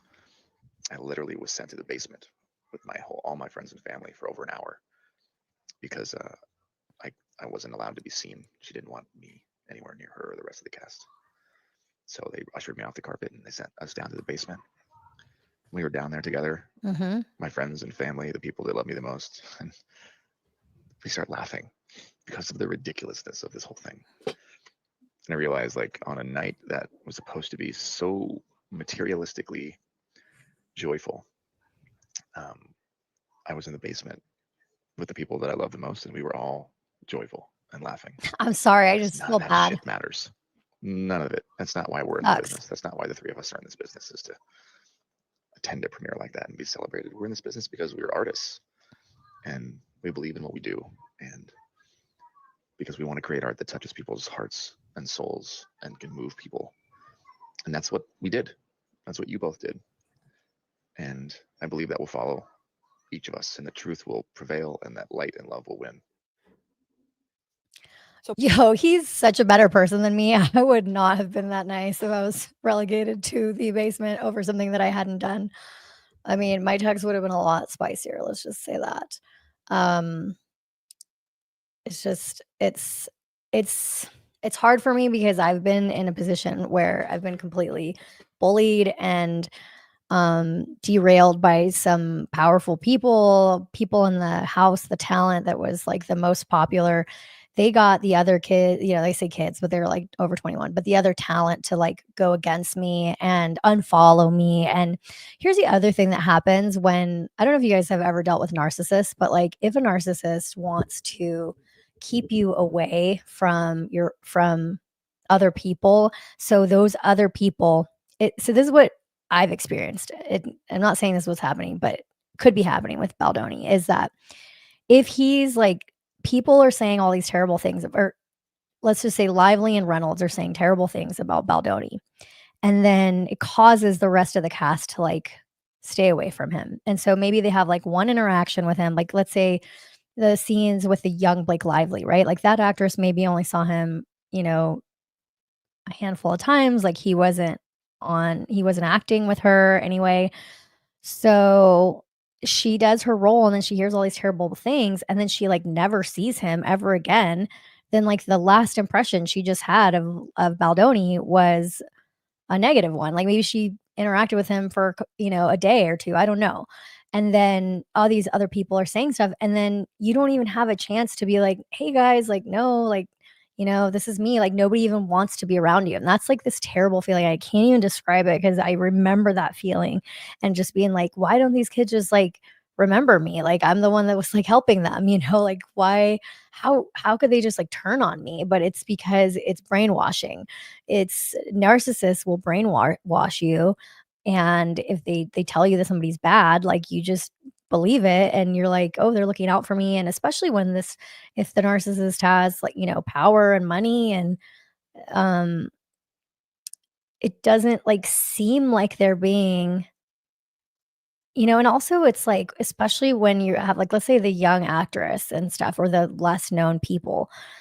Blake Lively's been in the Hollywood since she was little, you know, so they're like, oh, if she's saying this is not right, then this isn't right. You know, she's been in the industry for years. So I don't know. Yeah, and I also, Ashlyn, am spitballing. I don't have any proof, but this is like the feelings that I had. Like these are this is how I was triggered by this, because I'm like, gosh, it seems awfully familiar. I wonder if there's more nefarious reason he was kind of blacklisted in the situation. Because and then yeah, well, that's what I'm saying. I think they were trying to enact a morality clause. I think they were trying to get the rights away from him, and they could do that by saying he did something bad. There could be something nefarious that happened between Baldoni and a Sony exec. Yeah, who knows? I mean, there could be other people pulling strings. There could be other reasons. Everybody hates everyone, but it's pretty clear that that Ryan Reynolds and Lively have very strong feelings of dislike towards Baldoni. I think Sony was scared of her pissing Jed off, because that could harm any relationship with Ryan. I'm kind of just okay. 2.5 hours where Blake Lively talks about her editor on the movie. 254 where? The fact that Sony let her come in and hire an editor and use her version makes me lose respect for them. They should stand by their director. Yeah, I mean, but they're saying that he was bad. All right, so I'm not gonna read all the comments, or we'll never get through this. Sorry, but I love Brian, that you guys are hanging out yeah. with me and talking. So if you want me to talk more, tell me. But I'm gonna try to get through this this Megyn Kelly thing, because there's a bunch of things in here that I wanted to point out. Wait, that'll be posted on megynkelly.com. But to those who say the reason she wanted him nowhere near her at the premiere is because he'd been sexually harassing her and then retaliating against her with a smear campaign in the press after the harassment, they say, so good. Who could blame her for wanting him in the basement? What say you? Let's break down what the sexual harassment is. I mean, we've just, been through the Me Too movement. We've heard all sorts of serious allegations of sexual harassment. That are really Don't say bad meaningful words to on my victims YouTube. and really Friedman, what important the hell? and whatnot. Blake Lively, if she was sexually harassed to such a degree in this, I think it's gonna get in this demonetized. film and in this situation, she I don't want you to say the spicy words, Friedman. What the heck? Maybe I can cut them out when the stream is over. in one case, we're going to put every single text message, every single document, everything on a website for everyone in the public to read, come to their own conclusions, and they can determine whether or not there was sexual harassment here, there was a smear campaign, Lord. or there was retaliation. Okay, so I think this is what Emily D. Baker was saying.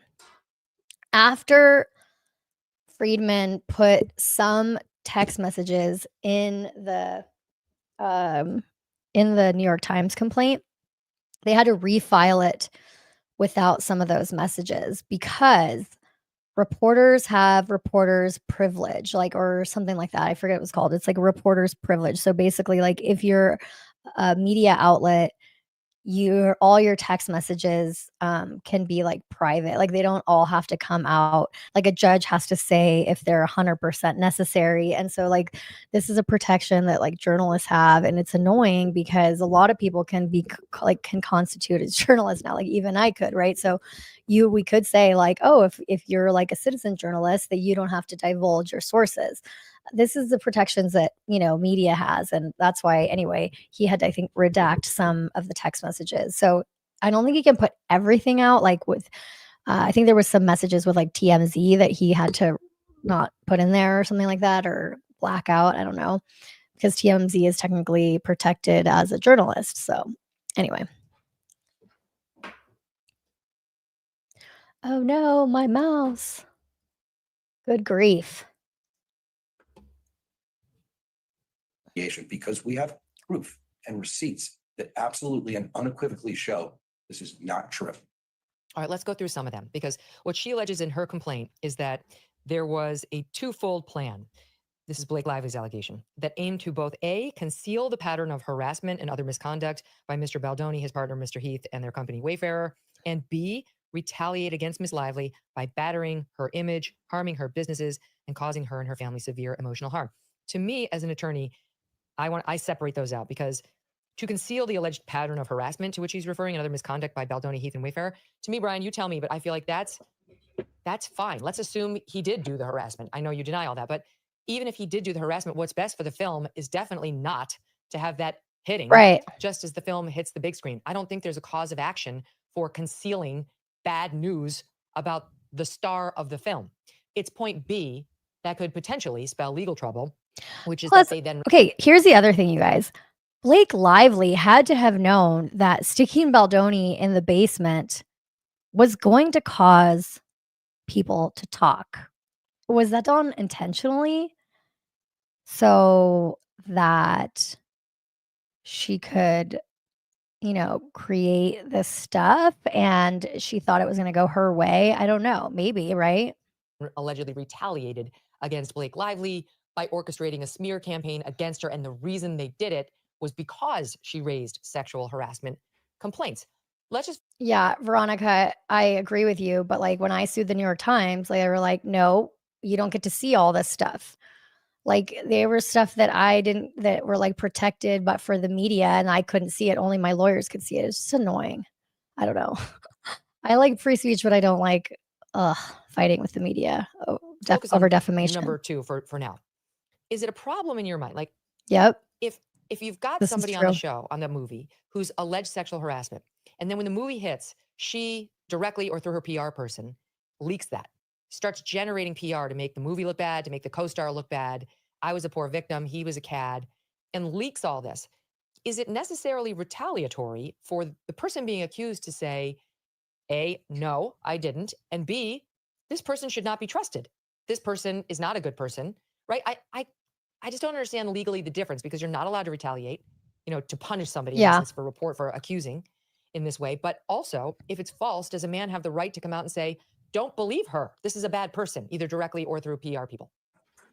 Well, remember, Yeah, it's like, are you not allowed to defend yourself? I mean, that's automatically retaliating. Like, I understand what Megyn Kelly's asking, and she's an attorney too. that there was actually no allegation of sexual harassment until the lawsuit was filed.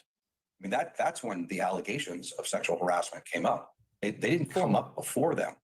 Well, there was in a And so- 17-point memo that you referenced. She was raising some of these issues. Well, that's right. But I mean, in terms of the public, she raised them in the 17-point memo. They had agreed to 17 points that they would agree that there were simple points that everybody would go back and she would return to work. There's a signed document saying they worked things out. In the actual lawsuit itself, it says everything went fine from then on. So, and the question really is, why was Crisis PR brought in? Crisis PR was brought in because there were negative stories about Justin that were being leaked to the media, not about sexual harassment. There were negative stories about Justin being brought in saying no one likes him. He's been a problem on set. Stories like that. And Crisis PR was brought in to say, this won't be good for the film. Crisis PR was also brought in because there were negative stories about Blake Lively, not that Justin created, but that existed out there. I mean, fans and media can be brutal. They go back through your history. They go back and look and say, what interviews have you given before? How have you treated people? How, are you promoting the film in a way where you're promoting your hair care products and in a way that's not true and genuine as far as domestic violence is concerned? They go back and they see those videos. They bring them out organically. That's not Justin doing that. That's not Justin's Crisis PR doing it. In fact, what he wants is a successful movie. He wants to protect the movie. And all through the text messages, you'll see over and over and over again, him saying, I don't want to hurt her. I want to protect her. Let's give her what she wants. Let's help her. That's what he's doing. Well, and I see a lot of Justin saying, we're not planting these stories, right? Like he's going to the PR team, seeing some of the bad PR against her, saying, this isn't us. And they're saying, no, this isn't us. There is an organic campaign unfolding against her. But there are very troubling texts between this Crisis PR person, Melissa Nathan, and the regular PR person about what they'd like to do to Blake. And that's what's taken up most of the headlines. I have absolutely no use for PR people. I really can't stand them. I know they have a job to do, but like just my own experience has been so negative that it's hard to think Yeah. this is all defensible. But now that it's gone legal, you have to look at whether this is legal or actionable. Here's here's the thing I want to start with. All right, I'm going to give you your due, and then we're going to get into what disturbed me about it. They definitely misrepresented some of the texts amongst these two gals. There is one in the Blake Lively lawsuit, and it quotes a Daily Mail headline from August of 24. And this is Blake's lawsuit in paragraph 23. On August 16th, Miss Nathan circulated a Daily Mail article entitled, "Is Blake Lively set to be canceled? String of hard to watch videos that have surfaced following tone-deaf Q&A to promote It Ends With Us could tarnish her golden Hollywood image for good." To which Miss Abel, she was the other PR person, responded, speaking to Miss Nathan, "Wow, you really outdid yourself with this piece." And Miss Nathan replied, "That's why you hired me, right? I'm the best." Now, this was in the New York Times. And when I read it, I was like, they've got him dead to rights. There's these two PR hacks sitting there saying, like, we planted this Daily Mail piece saying she's going to be canceled. She's a bad person. And they're celebrating it. And in your lawsuit against the New York Times, you offer up the rest of that text exchange. And I don't just mean what follows, like in a line or two. Right after, on the same line as the lines that are quoted in the lawsuit. Yeah, Ashlyn, he talks about there supposedly Friedman's law firm is getting like a ton of messages from people with bad experiences with Lively. There's been some that have come out on TikTok and stuff, but I think she had a problem with one of her other castmates. These are all rumors, though.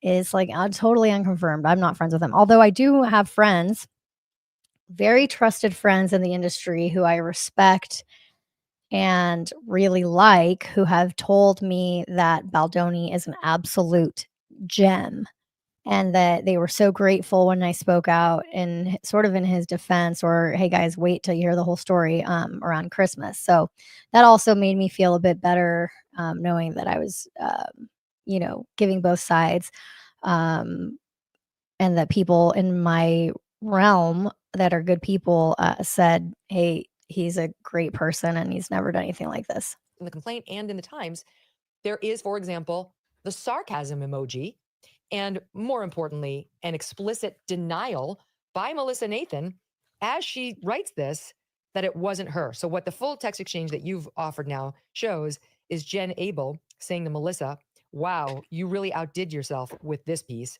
with a sarcasm emoji, which is an upside down smiley face. They took out the sarcasm emoji in the New York Times. Then So I don't give the emoji thing that much credit, honestly. Do you guys? I don't really care that much about the emoji. Like I don't know. Maybe she did say we can bury anyone. I mean, that sounds like something a PR person would say in Hollywood, to be honest with you guys. Melissa responds, "That's why you hired me, right? I'm the best." They remove the next part where she says, "Heading to the airport and there's a drive through the jungle that there's going to be no reception around for 24 hours, joke, 45 minutes. And there's a response about that joke. And then Nathan says, same date, August 16th, "Damn, this is unfair because it's also not me. Everything now looks like it's me. Maybe Okay, not so to do you." you guys understand what's happening here? Is that they're talking about the publicists, and that they're saying like, "Yeah, this is not us doing this." Somebody said death by emoji.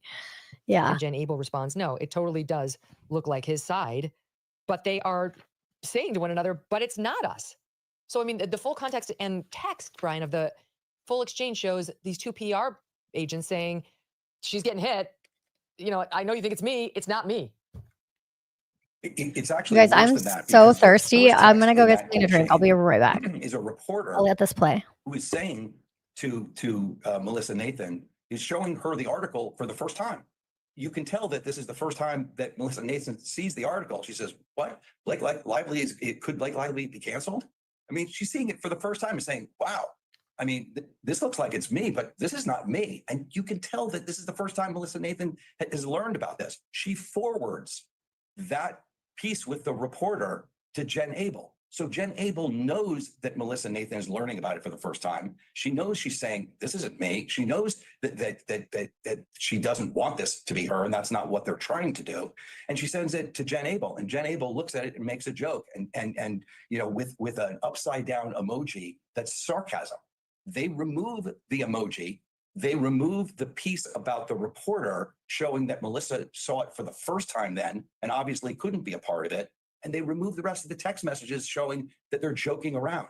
I mean, it's absolutely appalling what they did. And if the New York Times is correct by their own response, we've done, incredible reporting. We've done complete and accurate reporting. We've reviewed thousands of pages of text messages and documents and other things. And, and we stand by our story. Really? Well, if you really reviewed these, then you would have reviewed those text messages and you would have known or should have known that this was actually all satire and that Melissa Nathan could have never planted that story because she didn't know about the story and she learned about it for the first time from the reporter and denied it right away. And there's a plethora of text messages throughout saying this is not what they want to do. And Justin instructing them, we're not planting stories, we're not using bots, none of that. Okay, but What's I up? grant you all of that. And it seems very Hey, clear that Viall? Blake Lively's legal team made some very critical material omissions in their complaint. And so did the Times, which is not okay. But if you look at the complaint, and again, these are just allegations, and now you get the chance to deny them or respond to them, it doesn't sound good. the PR. Okay, so he's about to talk about, so everybody, I don't know if you guys saw that there was a part in the complaint where basically they say that Baldoni shows a Hailey Bieber thread calling Hailey Bieber a bully, and he says we would need something like this. And I want to show you guys the part where Brian Friedman explains what happened there, and it's really interesting because he's basically saying, yeah, he did say that, but he's saying we can't say this about her. We need other people to talk about how she's a bully on their own. This is what we would need. So he didn't say like do this in retaliation. He basically saying like let the light shine where it needs to shine for this to come out. Are people. I just don't know where talking that about, part in this thing is. Blake So and we're Justin, gonna have to just Justin keep on looking listening. for assurances. He wants to be calmed down, that they have a plan to fight back if she does come out against him, that he didn't feel good by the way. about the document they sent over, and he wants to feel better. And then I'm just trying to pull up some of them. There's some like, here's Jen Abel saying to Melissa Nathan, So see, this is let's my be problem because very it's one clear. thing for the PR hacks to sit around saying, this is how we'll get her. You've hired us to advise you. Okay, here If we go. need to get her. If she unleashes the hounds against you, this is what we'll do. That is one thing. And it is quite another to prove then they actually did it. And I have to say that I say this not just because I'm your friend. I have absolutely no feelings about this guy, Justin Baldoni. In fact, to be perfectly honest, I reviewed some of his social media and he seems kind of ridiculous with his toxic masculinity, lamentations, and so on. But that's fine. That's me. So I'm not on his side. But my point is simply, I just don't Thank see you. it in their incendiary complaint where they're trying to do their best to bash him and the PR team. I don't see that the second loop closed of, and then here's where they did it. It's just all supposition. They don't have these great texts saying, look what I got placed in the New York Post. Right. It's actually even worse than that. It's not just that they can't prove or don't have any evidence to show that it was done. There's actual evidence. There are text messages. There are receipts, right, that absolutely show Blake Lively's publicist, Leslie Sloan, placing, actual stories and hit pieces about Justin in the Daily Mail and in TMZ. And we have text with the actual reporters that show that this is exactly what's going on. So and the this reporters at the Daily Mail. Mail, I saw the text between the Daily Mail and you and some others in there. And the Daily Mail reporter is saying that this Melissa Nathan, who was at the heart of it for Justin, she was the crisis PR person. Tiv Neal. Oh, I don't know what you guys are talking about, but yeah, Megyn Kelly never talked about Taylor Lorenz, even though she hates Taylor Lorenz. But that's because one time I sued a client that Brian Friedman represented. So I basically was fighting in a lawsuit with Brian Friedman and I lost. Not because my case wasn't good, but because he is a hell of a lawyer. They brought in did not bash Blake Lively to him. Okay. Ashlyn says, Ari, remind me who filed an actual lawsuit first. Was it Baldoni? Then Blake filed a countersuit? No, there's no countersuits right now. Okay. So the first lawsuit. Okay. First, there was a complaint not a lawsuit, a complaint that Blake Lively filed with like some kind of Supreme Court labor board type of thing. What's up, Nick Starro? And I'm not caught up with Dave's story. I need to know. Okay, you guys are gonna have to like tell me. Okay, but then okay, so first Blake Lively filed a complaint. So to like tell the labor people that Baldoni did this thing, and she leaked that complaint to the New York Times. Then Stephanie Jones, Baldoni's ex-publicist, who's married to the to the agent at WME, not the agent, I'm sorry, the partner at WME. Then she filed a lawsuit against Baldoni because he left her PR firm and like didn't pay out the rest of the contract and some other stuff. Then Baldoni filed a lawsuit against Blake Lively. Or sorry, then Baldoni filed a lawsuit against the New York Times for defamation. And then basically in the lawsuit, Brian Friedman was like, Baldoni's lawyer was like, yeah, and I don't even think that they on purpose didn't file a lawsuit because they don't want to be open to discovery in a lawsuit where everybody shows receipts. But then that proved to not be true because Blake Lively was like, okay, bet. And she filed a lawsuit against Baldoni and all these people. So there's basically been at least 4 lawsuits that I know of. Does that make sense? Okay. Him and was not doing that. And you've got Blake's person saying, I know it was Melissa. And you've got the Daily Mail saying, actually, no, Melissa's not doing it. That's exactly right. And then you have Blake's person actually in an exchange with the Daily Mail reporter, changing a story completely to go from was Blake Lively difficult on the set to change that into does the cast and crew all hate Justin? I mean, that's when you start to talk about a smear campaign. You start to look at it from that standpoint. And for the New York Times not to have looked at those text messages, not to have caught them, not to have bothered to ask questions about them is just the reckless disregard for the truth. She does deny that. I should point out to the audience that in Blake's complaint, they deny that they have unleashed any sort of campaign hurting or hitting Justin. They say that explicitly that they haven't. I realize you contest that, but that's a point of dispute.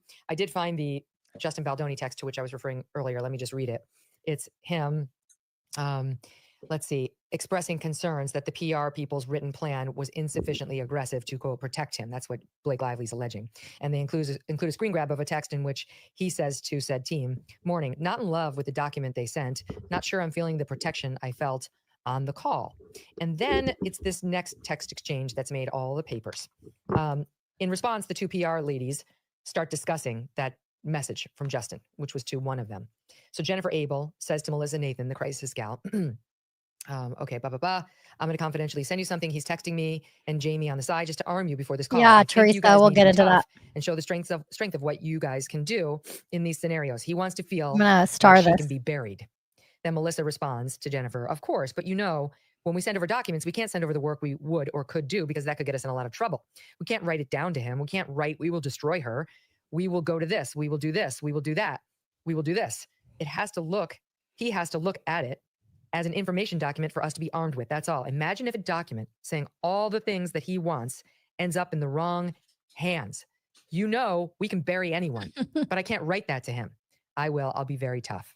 And then, Brian, on top of that, you guys don't know what I wanted to say about Taylor Lorenz either. Am I a bad person? I'm just kidding. I mean, I'm not really kidding, but like when somebody is bad to you, you just want karma to hit, you know? Is that retaliation? Is it retaliation to say, like, I just want karma to karma? Submit in the next paragraph, 15, a text from Justin to the PR team, Miss Abel, Jennifer Abel, with a screen grab of Blake Lively. I'm sorry, Bieber, Hailey Bieber. And it's an article about Hailey Bieber allegedly bullying women. And he writes to the team, this is what we would need. So their allegation is everybody's talking about how he needs to feel better. We will bury, we are totally capable of burying her. We're prepared to do that. And then you got him saying, here's an example of what I would need, you know, dismissing her as a bully. So, you know, you and I in another context might say all this is circumstantial evidence that supports the plan, though the execution of the plan, the actual articles, we may not have in hand, but there's a supposition that they closed the deal. Let's actually break it down, because what you and I would do, because you're a great lawyer, and if you weren't amazing at what you do, you would be the best lawyer in town, that's for sure. So let's break it down. So the first thing they say, and you went over it, was the plan wasn't sufficiently aggressive for him. You'll find the word aggressive in the complaint. What you won't find is the word aggressive in the text message, because he never wants something that's aggressive. He wants something that's protective. And there's a big difference. Aggressive means you're going to go out and attack. Protective means if something comes out, I want to make sure I'm protected. So he says the plan doesn't look sufficiently protective to me, meaning that you got all these attack things in the plan. I don't want to attack anyone, right? I just want to make sure there's not attacks on us. Everything in his words is protection, not planting stories, not doing anything offensive, not doing anything with bots or anything like that. And then, as you walk through that text message string, it's so taken out of context, because what they're saying is we can't put this in writing to him, right? They can't put it in writing to him because he's expressed over and over and over again, he doesn't want to go on the offensive. He doesn't want to start. Could be a little bit of spinning, but He wants to I actually do protect her. believe. He actually wants to protect the film, and he wants to protect himself from negative press. That's exactly what he wants to do. He wants to be protective. That's all through there. They realize that if they give him a plan that's an attacking plan, or saying we're going to bury her or anything like that, he's going to say, we're not hiring you. We don't want anything to do with this. That's what they're talking about. This is all taken out of context. And if they would have included other text messages, you would have seen that to be the clear intention.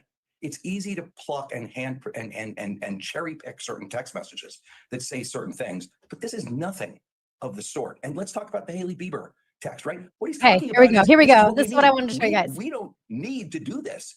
We need Hailey actually Bieber people text. to come out and say she's a bully, if that's what We happens. need people right? to come Like, out and say people will she's a come out bully. naturally, organically, and say that. This is like, let's like rewind this, because this is what I wanted to show you guys. I wasn't sure where it was. Let me rewind that a little bit. Sufficiently aggressive for him. You'll find the word aggressive in the complaint. What you won't find is the word aggressive in the text message, because he never wants something that's aggressive. He wants something that's protective. And there's a big difference. Aggressive means you're going to go out and attack. Protective means if something comes out, I want to make sure I'm protected. So he says the plan doesn't look sufficiently protective to me, meaning that you got all these attack things in the plan. I don't want to attack anyone, right? I just want to make New York sure Times there's is full not of it. attacks on us. Everything in his words is protection, not planting stories, not doing anything. The New York Times is offensive, not scared. not doing There's no way they're anything scared. with bots or They always anything win. like that. And then as you Here we go. walk through that Hailey text Bieber. message string, it's so taken out of context, because what they're saying is we can't put this in writing to him, right? Okay, so Ashlyn asked, wait, are the Hailey Bieber texts about when Selena stans were attacking Hailey and vice versa? So let's pull up. I actually found the thread. Okay, hang on one sec. I want to show you guys the thread that basically, I guess, Baldoni sent to his PR and was like, Hailey, this is what we would need, I guess, is what he sent. Hailey Bieber. Bleh. Okay. Has 42 million views. Oh, I hope I don't get sick. My boyfriend's sick. Oh, I hope I don't get sick. All right. So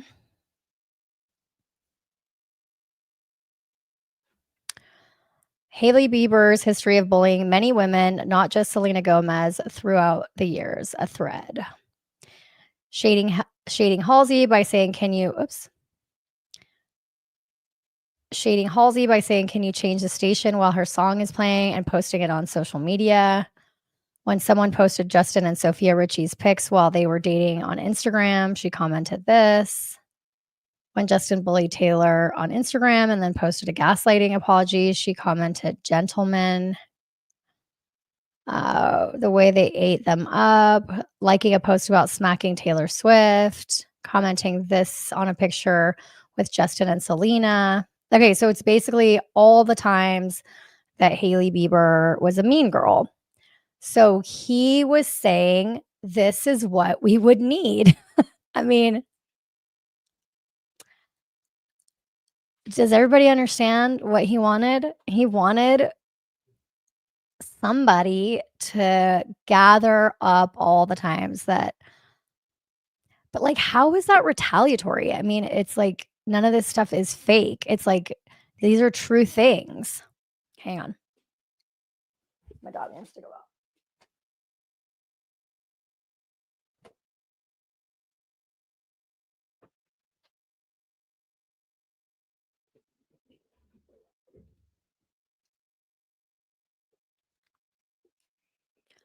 I mean, this has like 42 million views, and a lot of people still love Hailey Bieber. So,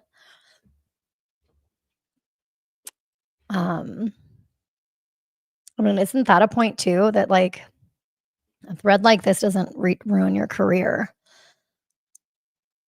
I don't know.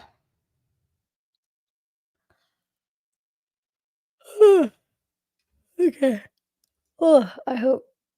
Oh, I wanted to show you guys this too. Did you guys see this? Mm. I thought this was really funny. We talked about this earlier. We're on that receiving end. We've seen it. So that's the part I don't get. Well, I'd say this, Harvey, you know. So that's Harvey from TMZ, and he's like, we've been on the receiving end. We know what publicists do. Okay, let me rewind it. End of that. Justin's team, Blake's team. We're on that receiving end to skew this story because we've been on.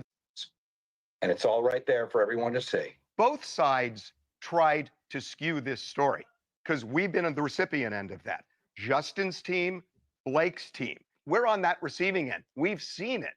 So that's the part I don't get. Well, I'd say this, Harvey, you know, you just kind of made yourself a witness.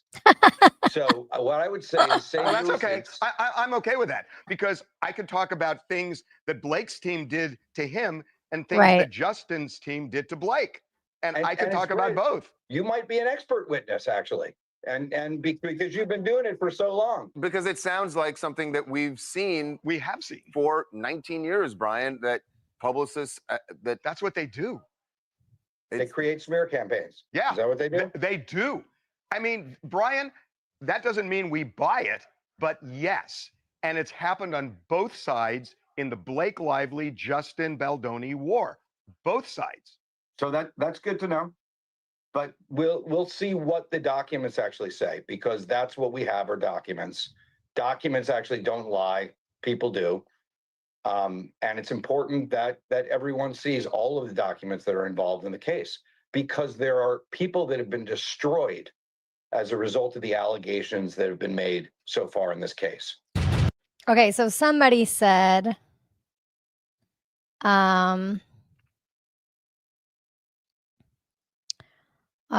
what Blake did could very well have ruined Justin's career. Well, yeah, there's something very different about saying a thread going viral on X about somebody being a bully than somebody being a predator, man, and the New York Times writer that outed Harvey Weinstein, that got a Pulitzer Prize for writing about Harvey Weinstein, is now writing about Justin Baldoni. I mean, it's not apples to apples comparison there at all, right? It's not really fair.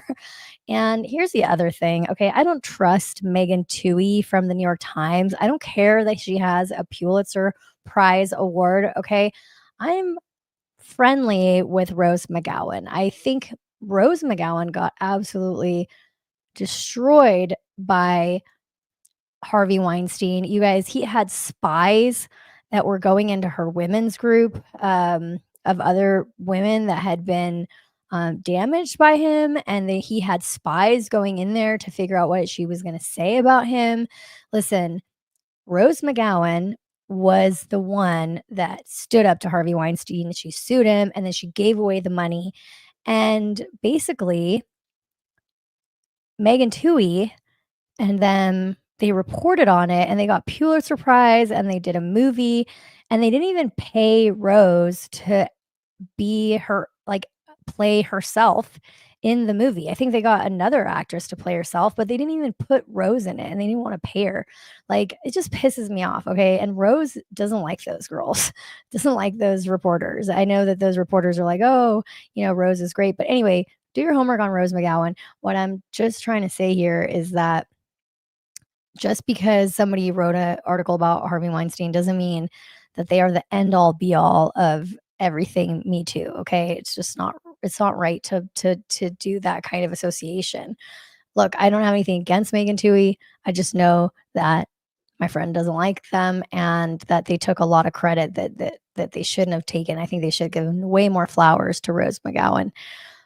Because if it wasn't for Rose, they wouldn't have had all this evidence and stuff like that to go forward with their story. Anyway. They can't put it in writing to him because he's expressed over and over and over again he doesn't want to go on the offensive. He doesn't want to start, attacking anyone. Yeah, Rose was brave. He wants to actually protect her. He actually wants to protect the film, and he wants to protect himself from negative press.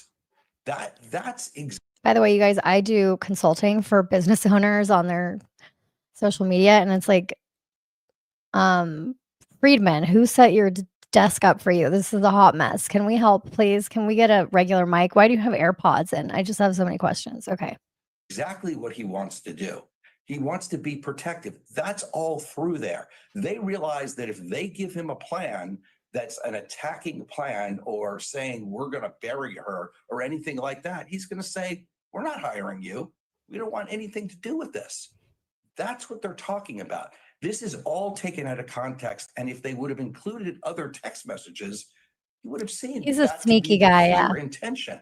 It's easy to pluck and and cherry pick certain text messages that say certain things, but this is nothing of the sort. And let's talk about the Hailey Bieber text, right? What he's talking about is this is what we need. We don't need to do this.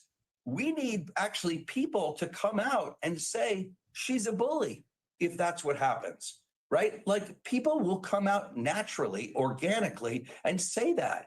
Nobody planted the Hailey Bieber story. That was from a fan who put that out there. Right. What he's saying is what we need is as a protective plan is that people come out and tell the truth.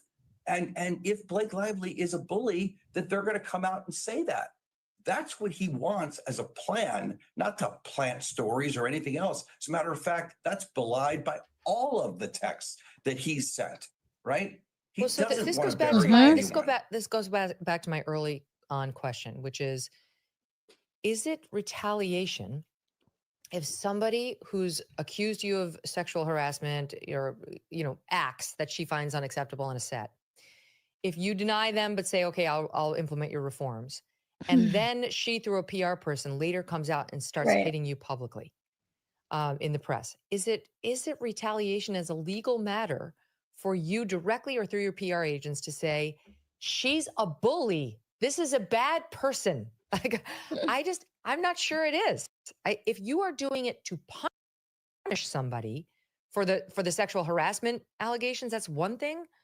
But if you are in the position of denying it's been settled, the person's admitted that everything's been okay since then, and then you have creative differences, she's trying to wrest control of the film and all that, and she's trying to undermine you publicly, and then you kind of say,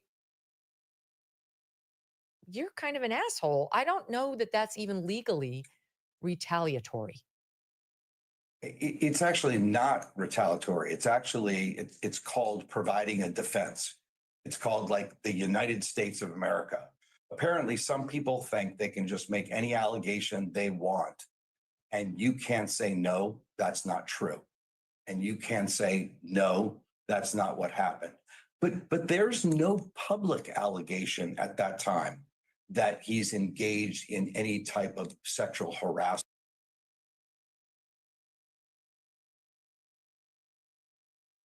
Oh, I don't think anybody picked up on this, okay? At this point, there is no public allegation of SH, okay? Only in her complaint the day after, or the day, a couple days before Christmas. So people that are saying like, well, why would he be allowed on set, or why would he be allowed on the red carpet at the premiere if he did SH to her? Well, she never Friedman is saying that she never filed a complaint for that. Or anything like that.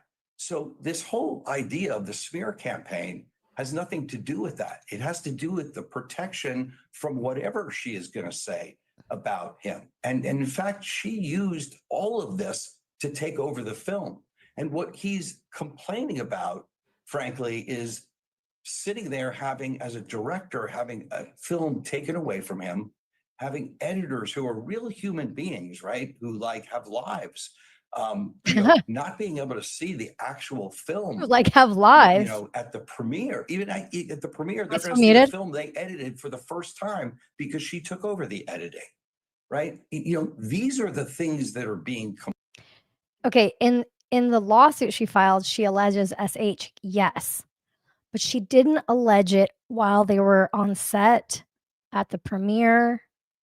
She alleged it like, I don't know, 20 days ago or something like that. Complained about, right? And is he allowed to deny that he sexually harassed her? Absolutely. It's the United States of America. You can deny it. There's not a smear campaign going on. Ashlyn says, I will say that sort of stand behavior, i.e. dragging celebs to defend your favorite Hailey Bieber text, is what leads to people unjustly hating people they've never met and parasocial relationships. I agree.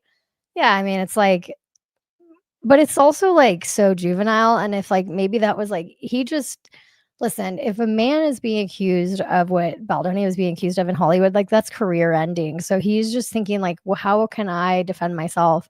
Even if it is like with these, teenage people, or I don't know who was posting this stuff about Hailey Bieber, but I don't know. Because she made those allegations. It is There's bad a for society. protective campaign that's in existence if needed, in case she starts to say things like, oh, well, he was a terrible director, or everybody hated him on set, or, he shouldn't have never been in the position he was in, or he did a terrible job.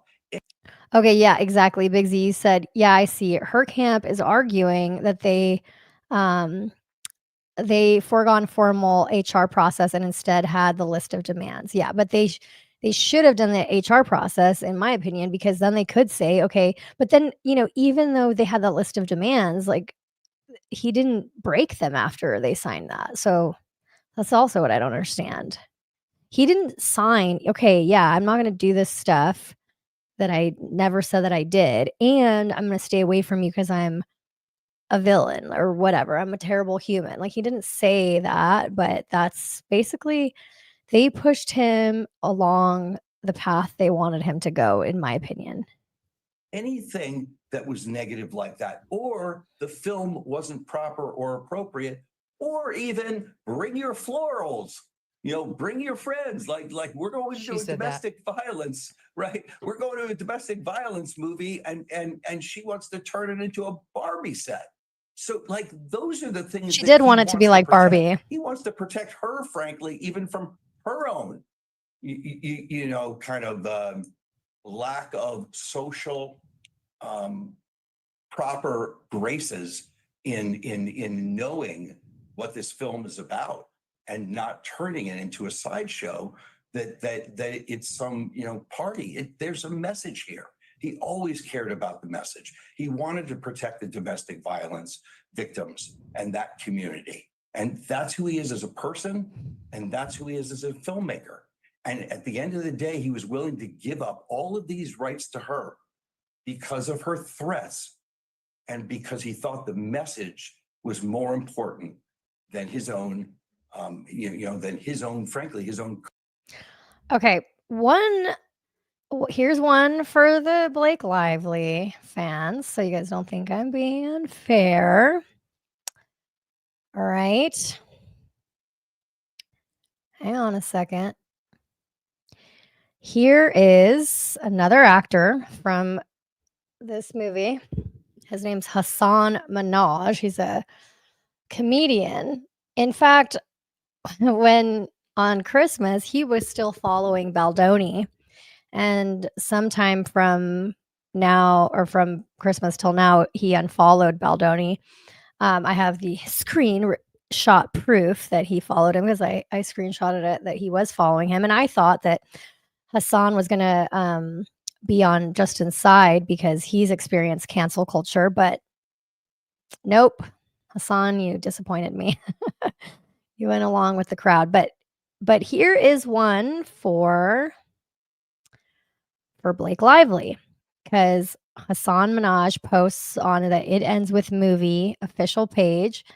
It says, "It ends with us." Or okay, so the Ends With Us movie posted it, but they tagged him as a collaborator. And it says, "It ends with this." And then it says, "Grab your best friend and come see It Ends With Us movie in theaters August." So he says, grab your best friend and come see It Ends With Us movie. Now, he doesn't say bring your florals, but he still says grab your best friend. It's still lighthearted.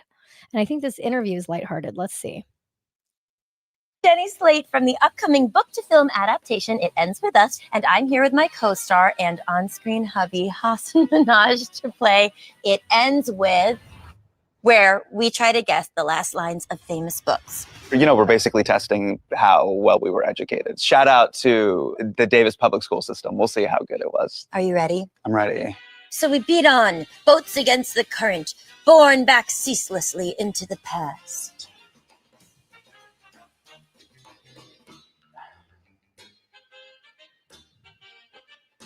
James and the Giant Peach, Roald Dahl. I don't know. That was close. It's The Great Gatsby by F. Scott Fitzgerald. Oh. I wouldn't have known. That was a bad guess. You know what? So like all of this marketing is like very lighthearted. So whose fault is that? I don't know. Is it Sony's fault? I don't think it could be all Blake Lively's fault. I don't know.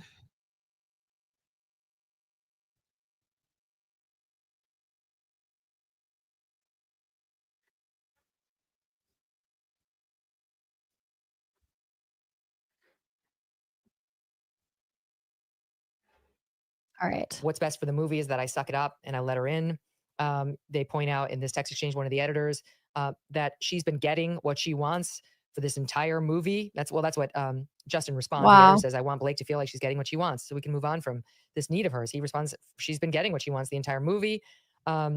There's him acknowledging that Blake has approval over Funny. specific scenes. She redid the so-called nudity rider to get approval of what happens to the young version of her character, which isn't even played by Blake. They lament in this text exchange, again, posted at megynkelly.com. Okay. Here's another one, guys. This one also bothered me. And by the way, the only thing I could find to drink, because I don't want to drink Diet Coke, was the Sun Cruiser iced tea vodka. I thought it was going to be like kind of mellow, but I'm like a little buzzed from it. But hey, it's Saturday night. Party time. Okay. Anyway. We do have like jugs of water that I could have drank, but it is what it is. Okay.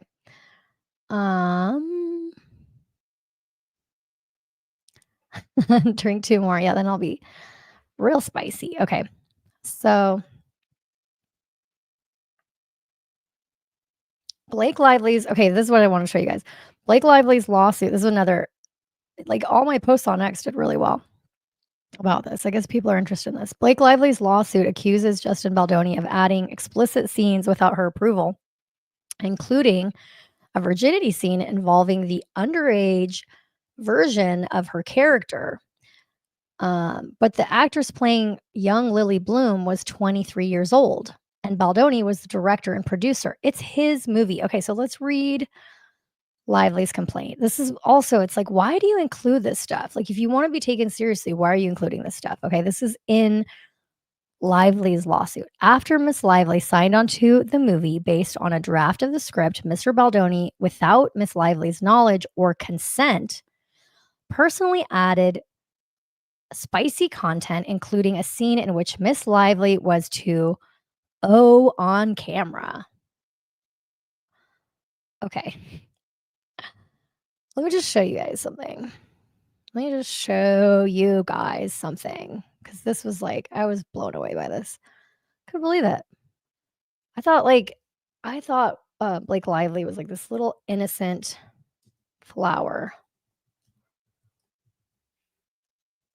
I hope I don't get like in trouble. I better not get in trouble for playing this. I'll just play without sound. So you guys don't tell me they took it off.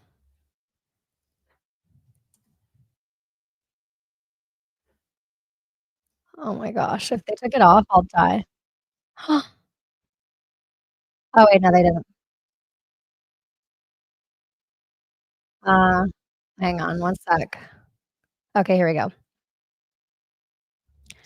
All right. This is Blake Lively when she was in the movie Savages, and they have a oh my gosh. They have a spicy. This is Blake Lively when she's on a movie where she has a 3-person spicy scene. Okay. This is Miss Lively, who like everybody has to walk as a spicy 3-person situation going on. Okay. Everybody's hands are on everybody. But the draft of the movie, if you are having an moment with your husband in a sexy movie, like what? Why is she complaining over that? Okay. Anyway, so that's what the lawsuit says is so it says in the lawsuit, she signed on to the movie based on a draft of the script, but without Miss Lively's knowledge or consent, they added graphic content. Okay, what? It's not graphic. He's the director. He's supposed to tell you what he envisions. Like, I'm sorry you sign on to a movie where there's spicy scenes. Like, I'm just that's why maybe I'm being bad. I don't know. Maybe I'm wrong, but Mr. Baldoni added a detailed scene to the film in which the underage we already talked about this. Okay. Okay, this part is weird. So she's talking about another actor playing Lily, losing her V card, but that actress is 23 years old. Oh, by the way, in that spicy thing with the 3 people and Lively, she was 23. So in both the book and the script, says Lively's complaint, for the film, there was no sexy scene. Instead, the details about this moment were left to the audience's imagination. By the way, also in that Friedman video, he says that Blake Lively never read the book, which is really interesting. And Baldoni supposedly read the book and like reached out to Hoover because he was so moved by it, blah, blah, blah. Anyway, but Mr. Baldoni added in considerable details of young Lily Bloom losing her V card in considerable details, including both dialogue between young Lily and her boyfriend Atlas about the loss of her virginity, as well as a simulated sexy scene in which Mr. Baldoni filmed where he filmed it. Oh my God, it's his movie and he's a director. And included in his initial cut of the film, a close-up of young Lily's face accompanied by an audible gasp in the moment of okay, so he was filming the sexy scene that apparently was like a really big part of the book. Why is that any of your business, dude? Unless this actress is going to come out against him saying that he did something wrong. Like, I just don't understand. Just don't understand. Like, you know what I'm saying? Like, she accuses him of adding graphic content like a V scene and makes it sound like he was exploiting minors. But again, the actress was 23. Hollywood has a long history of portraying young characters in emotional or intimate ways. This isn't new or unique. Lively essentially frames this as Baldoni crossing a line, but is it just a case of her disagreeing with his creative decisions? Like, directors don't need approval from actors for every single shot. It's their job to shape the story. If you look at iconic films like The Notebook or Fast Times at Ridgemont High, they portrayed young characters in intimate or explicit moments. These scenes were seen as storytelling, not as something inappropriate from the directors. Like, okay, remember when in The Notebook she loses her V card? Like, I don't know. Does she? Oh, I don't know. I don't remember. It's like not what I remember from the film, but she could have, and I wouldn't have said it. Oh, that director is a terrible person. At the end of the day, this comes down to control. Baldoni had a vision for the film, and Lively clearly didn't agree with it, but instead of chalking it up to creative differences, this lawsuit paints it as something far darker, and it's really unsettling. Can anyone name another movie where an actor signs on after seeing a draft of the script and then gets full control to direct, write, and approve every single creative decision that veers from the draft? I'll wait. Lively was 23 when she played a role in Savages, where her character has a three-way. All right. I know. I know it's kind of mean to put that three-way thing, but she was 23 and she did it. And it's like, dude, she's no like innocent flower. That the editors and the director are not allowed to look at the actress's cut. Okay, we'll continue taking the high road. And the editors talking about how they have not seen the movie before it's about to be shown at Book Bonanza, her cut. Justin saying they were supposed to show ours, and then I was uninvited.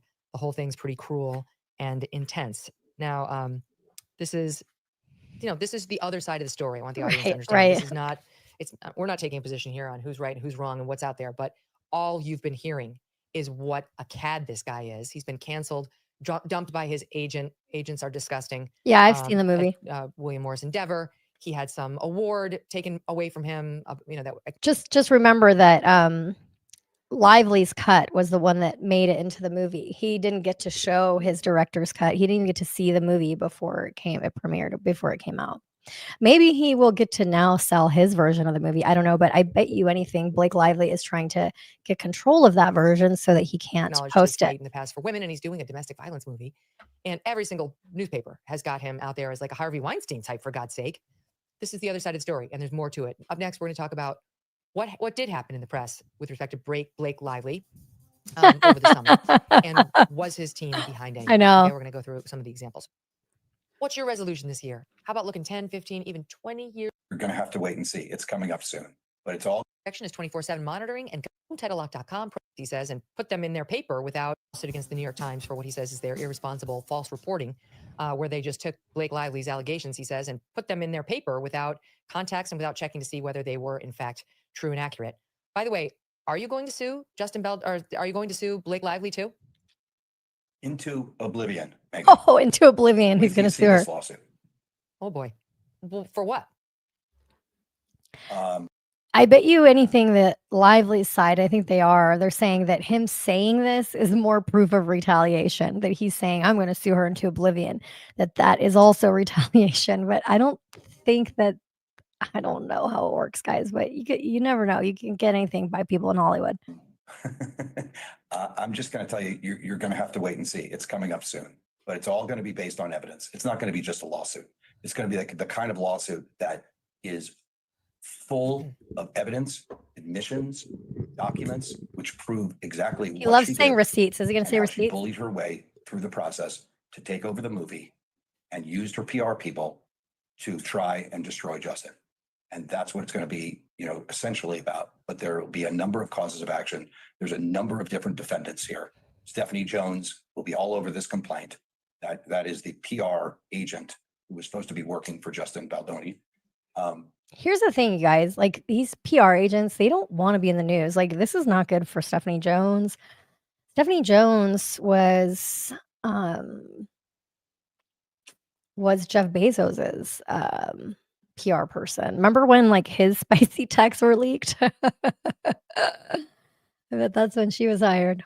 There's Leslie Sloan, who's another PR agent who will be part of this lawsuit. That was Blake Lively's. Blake Lively will be sued. And I agree. and This we're is all carefully Jones's fault. considering other people that will be sued Yep. also, and some Ryan of them come Reynolds? as a surprise. Ryan Reynolds for sure. Oh, wow. He was involved in this to some extent. There was a meeting at their apartment at which you allege that there were some senior production people who witnessed him allegedly berate Justin Baldoni to the point where these third parties felt upset that they didn't do more to stand up for Justin, that they thought Ryan Reynolds was so abusive. I think he would say, I was standing up for my wife who'd been sexually harassed by this guy and so on. But what role did he have in all of this? Well, arguably, for the first time at the premiere, you find out that Blake Lively tells people that all of a sudden he wrote a scene in the movie. I mean, shocking everybody, shocking Sony, shocking the production staff. It's the first time they're hearing it. And, Justin handles that really, really well and doesn't want to say she's a liar or doesn't want to say that's inappropriate or doesn't want to say that's part of someone else's job.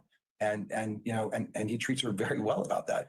But what Ryan Reynolds, has seemingly done, right, is used his power and influence to not only help Blake Lively take over this movie, but he's used it, on Deadpool and to make fun of Justin Baldoni. Do you think that's what he did? We have a clip where his character Deadpool, which is very popular in this movie, acts more like the Justin Baldoni that I said turned me off with the like, I'm against toxic masculinity. And there's a question about whether he was taking a shot at Justin. Here's the clip. Sorry about that. Come here, girl. Who are you? Oh, I'm Deadpool. And I guess you're Deadpool too. But in here, everybody calls me Nice Pool. Oh my goodness, wait till you see Lady Pool. She is gorgeous. She just had a baby too, and can't even tell. I don't think you're supposed to say that. That's okay. I identify as a feminist. Right. What do you make of that? What I make of that is that if your wife is sexually harassed, you don't make fun of Justin Baldoni. You don't make fun of the situation. You take it very seriously. You file HR complaints. You raise the issue, and you follow a legal process. What you don't do is mock the person and turn it into a joke. There's no question it relates to Justin. I mean, anybody that can watch that, the hair bun, the comment about the pregnancy. I mean, it's pretty obvious what's being done. But again, like if somebody is seriously sexually harassed, you don't make fun of it. It's a serious issue. The press for Blake did get bad in the summer of 2024, this past summer.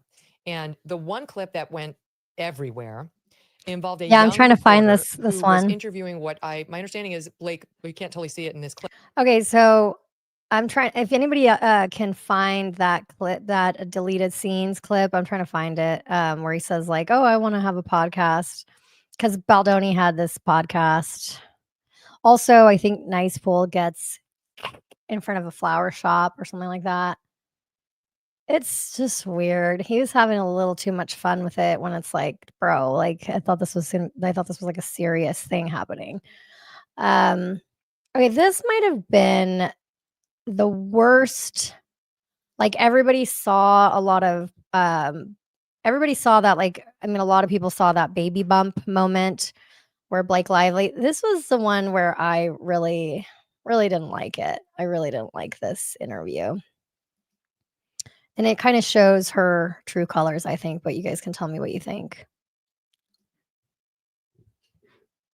Oops. But I love this one. So seriously, thank you for taking the time. Oh man, thanks. Yeah, that's awesome. Even her I'm gonna jump into this- co-star like looks uncomfortable in this. You guys tell me what you think. And Blake, I'm going to start with you. Most of us, if we're lucky enough to run into a celebrity in public, we only have a few moments to maybe speak with you guys. But for people who see this movie, who relate to the topics of this movie on a deeply personal level, they're really going to want to talk to you. This movie is going to affect people, and they're going to want to tell you about their lives. So if someone understands the themes of this movie, comes across you in public, and they want to really talk to you, what's the best way for them to be able to talk to you about this? How would you recommend they go about it? Like asking for like my address or my phone number or like my location share. Or I could just location share you and then we could I'm just curious about social security number. Look at I wish like Spidey looked at the other actor's body language here, because he's just like, bro, like read the room, like Lively. Okay, did you guys hear what the guy said? He's like,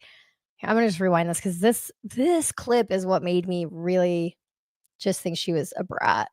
Love their movies, but I love this one. So seriously, thank you for taking the time. Oh man, thanks. Yeah. That's awesome. I'm going to jump into this. And Blake, I'm going to start with you. Most of us, if we're lucky enough to run into a celebrity in public, we only have a few moments to maybe speak with you guys. But for people who see this movie, who relate to the topics of this movie on a deeply personal level, who relate to the topics he's talking about, if somebody runs into you that says, hey, I watched this movie and it really inspired me. I'm a victim of DV and I just wanted to tell you, how do you suggest they approach you? Is it okay if they tell you the story? Like, are you going to relate to them? Are you open to hearing these stories of these women?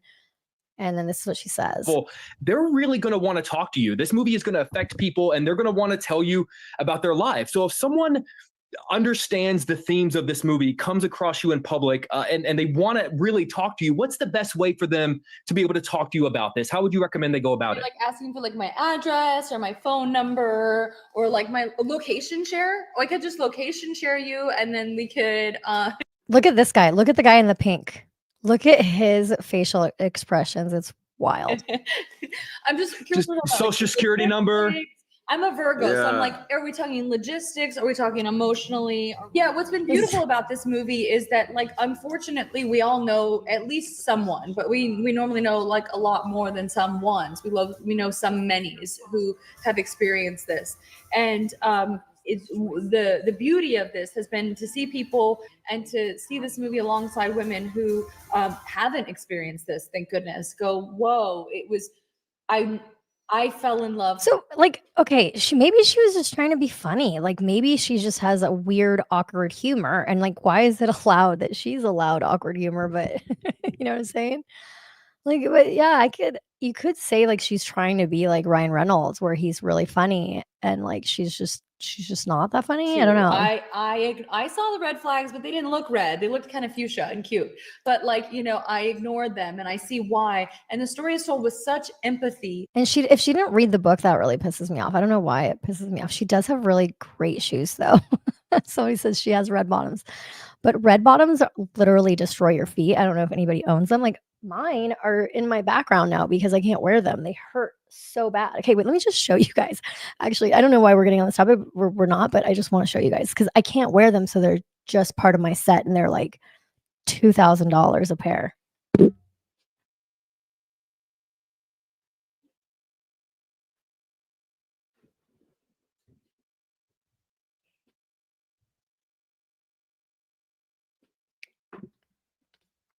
They hurt so bad, you guys. Like these hurt terribly bad. They're like barely ever used because they hurt so bad. I mean, you're basically walking around on your little baby tippy toes. All right. Anyway, I should probably sell them, right? Like, I don't think these were 2,000, but they were definitely like 900 or 800, 900. But they are so beautiful, right? They look so pretty. You could wear them if you're just like maybe sitting down for like an hour. Okay. That I feel like this movie can be healing, it can be a cautionary tale, and it can also it can be inspiring. So I think that the movie itself and Colleen's work itself does that work. Anyway, so it was just like bad in that one clip. She kind of fixes it, but still not good. Clip was about 8 months pregnant, and the reporter remarked on Blake's baby bump. And then Blake, I'm going to play it, but she snaps back about the reporter's alleged baby bump. The reporter did not have a baby bump. She wasn't pregnant. And apparently it had a history of difficulty in getting pregnant, which is why generally you just stay far away for something like that in an exchange. But it went very, very viral. And people were saying Blake Lively was inappropriate and a bully. And it wasn't the first time. And then we saw a bunch of videos. Here it is with reporter, that clip with reporter Kirsty Flaw. First of all, congrats on your little bump. Congrats on your little bump. Did you guys love wearing those kind of clothes that you? Yeah. Yeah. And working in Everyone wants to digital. talk about the clothes, but I wonder if they would ask the men about the clothes. I would. I don't Yeah, know. it's not just the women that have the clothes. But I feel like the women Victoria- get the conversation. So there, she was upset about being asked about the clothing. But here's Blake Lively in a different interview with People magazine talking about her clothing in this particular movie. That exchange with Kirsty was not about this particular movie. But here she is totally fine with talking about wardrobe in SOT 15. I just really loved those patchwork like jeans that you have. Magnolia Pearl. Oh, yeah. Those are my real life jeans. Yeah, a lot of that is like your stuff. The boots were mine. love those There's these great Louboutins that are also a close up on them when we're dancing in the bar. Those are mine. I have a few of my husband's shirts and socks randomly in the movie. I have some of Gigi Hadid's sweaters in the movie. Yeah, I don't know. There's a lot of my stuff. So the reason I'm showing this to the audience is that people started noticing that Blake seemed sort of bullyish to this person who has far less power and stature in the industry than Blake does. And why did she do that? It was when a woman's 8 months pregnant, it is not abnormal to acknowledge it in an interview in a fun way, but she didn't seem to take well to it. And Fla responded afterwards saying that this whole thing got, publicized, your lawsuit, saying she is in no way connected to any attempt to smear Blake Lively. She doesn't know the PR people involved in this. And she said as follows: I'm a journalist. This is what I do for a living. I would never accept money to jeopardize my integrity. I posted the video after I saw the movie, which I didn't like. I had a bad experience with Blake Lively. At the time, I kind of had enough of Hollywood. I wasn't afraid of being canceled anymore. So I posted the video. So that one, which I think is the most famous example, Brian, the journalist herself is saying she had absolutely no connection to Justin Baldoni or these PR agents that we've been discussing. And is that basically your point? That would you say the vast majority, most, all of the negative press generated about Blake in the summer did not actually originate with this PR team? I would say all of it did not generate with this PR team. Says all of it. Since I've been involved in this case, I've gotten 50 either Yeah, I texts or agree. emails or things to my firm's website, more than 50 actually, about this was my experience with Blake Lively. We weren't allowed Agreed. to talk to her. She should have just on the set. apologized. We weren't allowed to ask for an autograph. We were, instructed, this way or that. We were treated like this. I mean, and these things aren't coming because we're doing an investigation. These are completely organic. These are based on people's real life experiences. In fact, we've come across evidence that shows that even her own representatives knew that she was threatening and mean and tough and wanted to get her way. This is not something that we wanted out there. It's not something that Justin, Even her own representatives. You think somebody at WME told him, a little birdie at WME told him something. Interesting. wanted out there. In fact, it hurts the movie. It doesn't help the movie. And Justin knew that. And Justin's, this was about, domestic violence and getting the message across. I mean, I'll just, give you, a couple of examples. In April and May of 2024, when Blake Lively got her own cut of the movie, Justin said, in a text message to his editors, the editors and director isn't allowed to look at an actress cut. Got it. Well, here we go. We will keep taking the high road. Even when Justin Baldoni's, his version, his cut of the film, the Baldoni cut, I'll call it, scored significantly higher than Blake Lively's cut. And still Blake Lively's cut was the one that was chosen. He still didn't do anything publicly about that. And that was the one chosen, because of the threats made by Blake Lively. I don't know the legalities of this, but I truly believe that if Justin Baldoni somehow he's not gonna be able to put it out without Sony saying okay, because they're the distributor. So dang, I was hoping that Baldoni could put his cut out. It'd be interesting to interview a movie executive to ask them how there's probably an airtight contract with Sony where he can't release the director's cut, maybe unless he did it for free, or I'm not really sure how that would work, but I would love to see Justin's cut of the movie, wouldn't you? In fact, we have a source that tells us that some of the cut that she had has some of Baldoni's version in it. I mean, in June of 2024, Blake Lively took over the marketing for the film. Again, there's nothing in, Okay, so they're saying that Blake Lively took over the marketing. nothing negative in the press or anything else like that. And Justin just wants to take the high road. Blake is in June of 2024. Blake's cut is chosen to be shown at Book Bonanza, and Justin and his editing team haven't even seen it.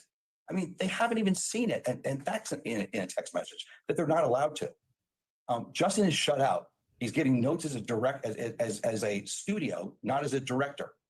He has not seen the locked cut of the film in July of 2024. Yeah, it's not right. And I don't in like August that. 5th of 2024, Justin invites the editors to the premiere. But Because here's the thing: if you really did have an SH situation, your motive would be to get justice for that and not to get control of the film. I really think if you felt like there was an injustice, you would be going for justice, not for movie rights and marketing rights and final cuts. You get what I'm saying? they can't be in the same room with Blake. Justin replies, "We won't be in the same room. I was asked not to even come to the premiere." And the editors say, "It would be very hard for me to sit and watch the final film for the first time at the premiere." And Justin replies, "Okay, yeah, I haven't seen it either." And, that's when you get to, the voice note. And even in September of 2024, without criticizing Blake at all, he says to the editors, "One day we'll finish our cut together. I would, of course, love to show the world the beautiful version we did." And he says in September of 2024, "The purpose of the movie, the amount of women who feel seen. That's why we did this, and it worked." And, there are statistical scores of the movie. You'd have to be showing that quite an the actor to be putting Justin's that version, the on Baldoni this cut, whole time. scored higher than Blake Lively's cut. With the under 35-year-old notwithstanding- female demo. Yes, and notwithstanding, because of her threats that she wouldn't market the film, that she wouldn't do publicity, that's why her cut was released. Mm-hmm. She had some problems in promoting the film. She now says that they agreed with a marketing plan that would not lean into the sadness of domestic violence, that they would lean more into the female empowerment nature of overcoming it, and that therefore she didn't promote it in any way that was not on brand for what they had settled on.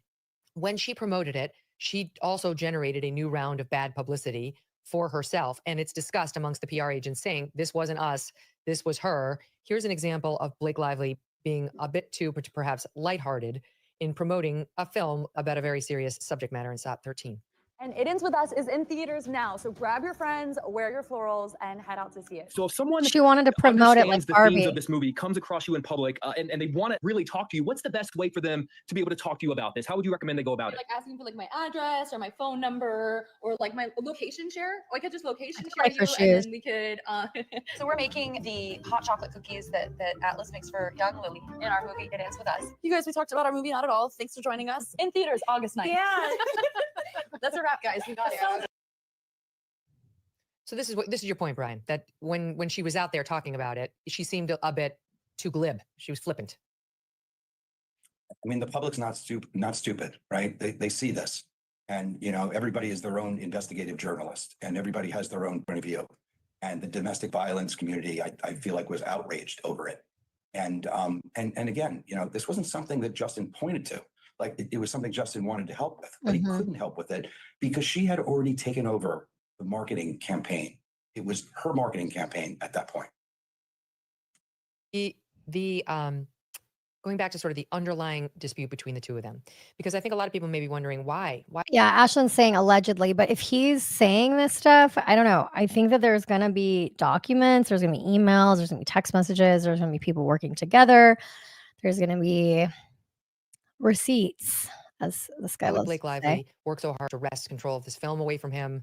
Like, she's a rich person. She's going to get other movies. Like, why would she have done this? Isn't it more plausible that she just didn't like him because of the 17 points she raised, where, and that there's quite a bit in there. I'll read just a couple so people know what we're talking about. It turned into a 30-point document that they got promises from Justin he would rectify. This is I'll just give important. a couple I'd of like to examples, correct but this that. is what she was saying she was subjected to in order to come back to work in January. She said there You can correct be her? no more showing nude videos or images of women, including producer's wife, to Blake Lively or her employers. No more mention of Mr. Baldoni's or Heath's previous pornography addiction or Blake Lively's lack of porn consumption. No more discussions to Blake Lively and her employees about personal experiences with sex, including as it relates to spouses. No more mention. Okay, I feel like whatever she's saying right now is gonna get this streamed and monetized, so I'm just gonna mute it for right now. But I think what Brian Friedman wants to say is that he didn't see that list of no more XYZ, no more XYZ. So let's be really clear about what this 30-point list was. This 30-point list was never provided to Justin or Jamie or anyone else. Never. And I challenge That 30-point list of no more blah blah blah was never provided. That's wild. anyone to find an email or a text message where it was provided to them at all. As a matter of fact, it's written in such a way it says no more, like presuming that it happened already. The only thing that was provided to them in writing was this 17-point list, which included things. See, like that is so shady. If that's true, if that 30-point no more XYZ, no more XYZ was ever shown to Baldoni and they're using it as evidence that bad behavior happened. No, okay, the 30-point list also isn't evidence that any bad behavior happened in the first place. No, it's not. But the New York Times posted that 30-point thing and basically makes the public think that Baldoni agreed, yes, no more this, no more that, but he never saw that thing. So that's not right that they did that. That's so shady. Things that they wouldn't do anyway. If this 30-point list was so important and that they had never seen or heard before, frankly, Yeah, I know that showed up for the first time in writing in the complaint of all things. If that was so important, why didn't they say no? Unless you sign the 30-point list, we're not coming back. So this is like really important. So this is like one of the most important things I feel like that shows what is that thing that it's like wrong if you lie to me in one sense. What is that word? Omni. Okay, hang on. I made a post about this too. Lie. Let's see. What is that saying, you guys? Omni. I think Dave Neal said it actually, and then I remembered because Megyn Kelly always says it. But like if you lie in one thing, I think it's like a legal term. If you lie in one sense, then how can we believe you in like other things that you say? I can't find it anyway. The 17-point list were natural, normal things that they wouldn't do anyway. The 17-point list is a ruse. Putting things in there like no more presupposes it happened before. This is part of just the absolute misrepresentation of what the truth is. It's just not true. That 30-point list never shown to them. Let me ask you about some specifics in here because and I'm just going to go to the place that hurts. I'll read you the ones that jumped out at me as not good, not good. Page 48 of her complaint. On another occasion, Mr. Baldoni and Ms. Lively were filming a slow dance scene for a montage in which no sound was recorded. Mr. Baldoni chose to let the camera roll and have them perform the scene, but did not act in character as Viall, which was the name of his character. Instead, he spoke to Ms. Lively out of character as himself. At one point, he leaned forward and slowly dragged his lips from her ear and down her neck as he said, "It smells so good." None of this was remotely in character or based on any dialogue in the script, and nothing needed to be said because, again, there was no sound. Mr. Baldoni was caressing Ms. Lively with his mouth in a way that had nothing to do with their roles. When Ms. Lively later objected to this behavior, Mr. Baldoni's response was, "I'm not even attracted to you." You want to take that one on? Love to take that one on. That's So, okay, back to that 30-point list. This is what I was trying to say. Falsus in uno, falsus in omnibus, aka false in one thing, false in everything. Why include this thing about the what he showed her, which was a birthing scene, and classify it as a thing that rhymes with corn? Okay, that is shady, and so is the other thing of saying that he signed, basically alluding to that he signed a 30-point list that he never even saw. That's shady. These are like big red flags. And so far, I haven't seen any lies from like Friedman himself. Like, I know that lawyers lie, but they don't lie in ways that they can, that are like, that there will be receipts that they can be caught. Does that make sense? Like, I don't know. Typically, I don't know.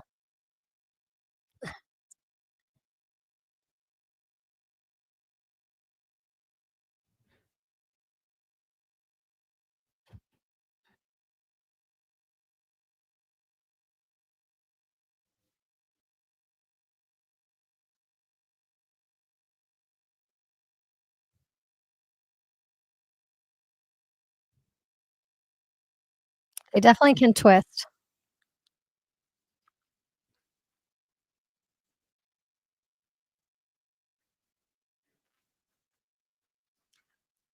So what Baldoni's lawyer is saying here is that they have everything on tape. So they're claiming they have receipts on receipts on receipts. Everybody will be able to see what really happened. Now, legally, like, what are they allowed to show? I'm so curious. It's an IP case in disguise. I kind of agree.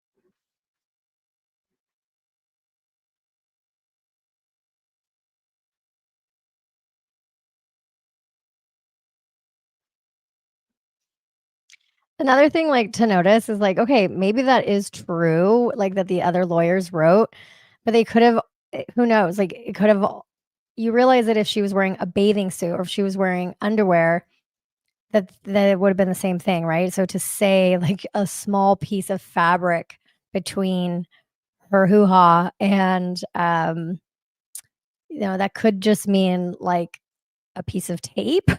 I don't know, that's made out of fabric, or it could mean she was wearing a thong, a nude color thong. Um, it could mean, what was she wearing? Is she wearing a bathing suit? I don't know. Of course, Lively Side's gonna make it sound as bad as they possibly can.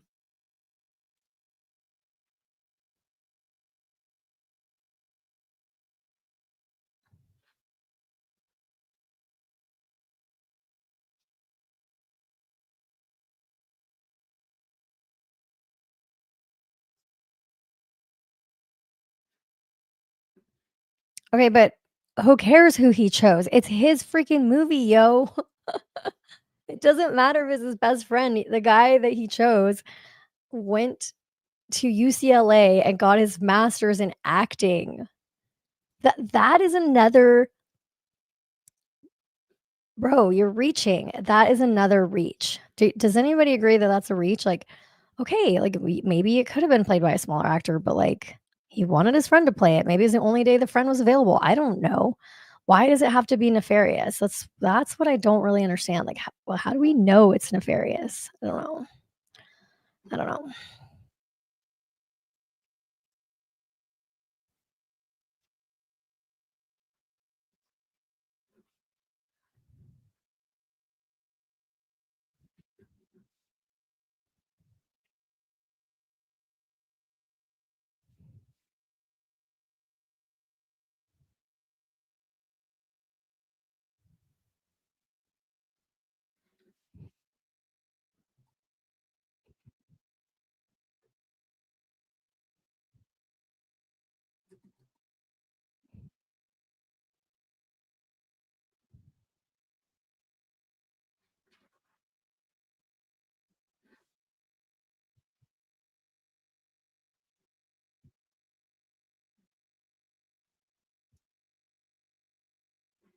Oh.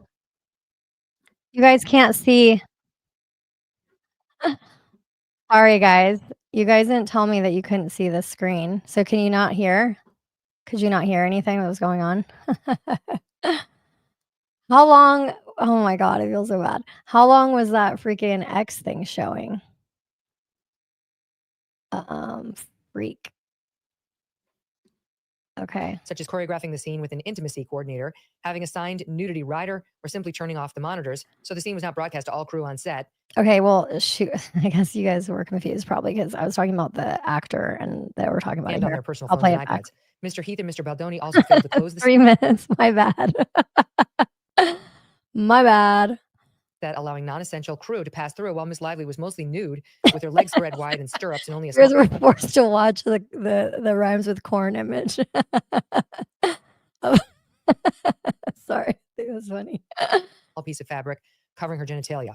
Among the non-essential persons present that day was Wayfarer co-chairman Mr. Sarowitz, who flew in for one of his few set visits. Miss Lively was not provided with anything to cover herself. Oh, now she's blaming the billionaire for sitting in on the birthing scene because maybe, you know, the billionaire didn't have plans any of the other days. And so that's nefarious too because he was there. I mean, like, what if he showed up on the hitting day? What if he showed up on the day she gets hit by Ryle? What if he showed up on the day of the virginity scene, of like any day that that any of these people showed up on set, unless it was like the flower shop, you guys could, anybody could make them a villain. That's what like bothers me about these. I don't like this stuff. Between takes until after she had made multiple requests.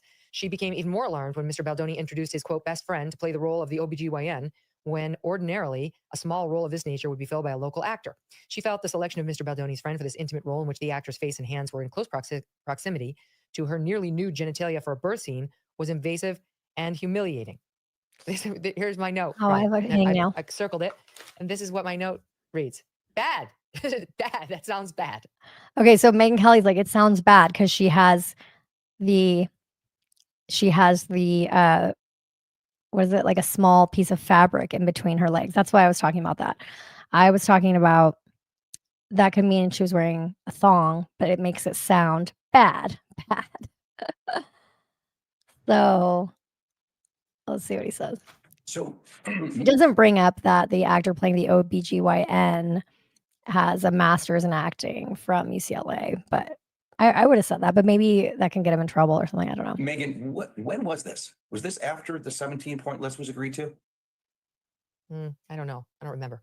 Well, let's put it this way. If it was, and her complaint says everything was fine moving forward, you have a little bit of a discrepancy in the document itself. But again, the greatest part of these complaints about on-set behavior is this is all filmed. This is, there's no surprises here. This is all going to be on tape, and the truth is all going to come out of exactly what happened. And Ms. Lively does not strike me as someone, who's not in a position of power, right? Mm-hmm. She is controlling her own destiny. Okay. And trust me, she's not someone who was taking advantage of any step of this project. And well, that's one of the weirdnesses moment, of this. She had more power than he did, for sure. There's no question she had more power than he did. So the thought of her just sitting there like, oh, poor me, my genitals are exposed. I mean, it just doesn't seem characteristic, even those interviews. If she was wearing a thong underwear, I'm gonna be annoyed. What about you guys? Do you think it's just as bad if she was wearing thong underwear? I don't know. You can see she's a very strong personality. Now she wants us to believe she was this shrinking violet on the set being exploited by all these mean guys like Justin Baldoni. I don't know, Brian. I'm not sure whether this will be bought. The other thing is that I do think we should spend a minute on is, you referenced it in passing, but there are allegations in here that are already falling apart, like the thing about the breastfeeding on the set and how allegedly Justin and his partner Heath were barging into her trailer and like watching her breastfeed breasts without her, which would be outrageous if true. But you include in your complaint the following text exchange between Blake Lively and Justin, where he's acknowledging that she and her baby are sick in some way. I'm sorry, that's the last thing you needed right now. I pray it comes and goes with mild symptoms. I'm here for you anytime. Would love to check in. I know this week was a lot. I'm committed to making things run smoother. She responds, our mistake. Molly did get the new pages at 11 last night. She didn't realize they were new, but you can always send them to me as well, please. And then she adds, I'm just pumping in my trailer if you want to work out our lines. And he responds, copy, eating with crew, and we'll head that way. She says, take your time. Then he says, I'm here. I'll meet you in hair and makeup. She says, okay, I'm sorry, just seeing this. So she says that. She seems to be the one saying, I'm pumping. If you want to come over, we can work out our lines. Then the other thing is that nude birth scene, which I do think we should talk about, because I was creeped out by this allegation too. She alleges in her lawsuit that the partner, Heath, wanted to talk porn with her, and she felt very uncomfortable, and she was doing this birth scene, and he like whipped out a picture or a video of a birth scene with his. He felt like this is really inappropriate and uncomfortable. And you write in your complaint against the Times that this article, based on Lively's internal complaint, sensationally alleges that Mr. Heath had shown Lively a video of his naked wife, even labeling the footage. This is patently absurd. The video in question was a non-pornographic recording of Heath's wife and baby during a home birth, a deeply personal one with no sexual overtone. To distort the benign event into an act of sexual misconduct is outrageous and emblematic of the links to which Lively and her collaborators. So that's basically, I think, the whole Baldoni thing is that these are like benign claims that she turned into these terrible acts. Willing to go to defame plaintiffs. And you include a screen grab from the video, which I have to say, not only looks absolutely wholesome, but made me wish I had had a home birth of my own.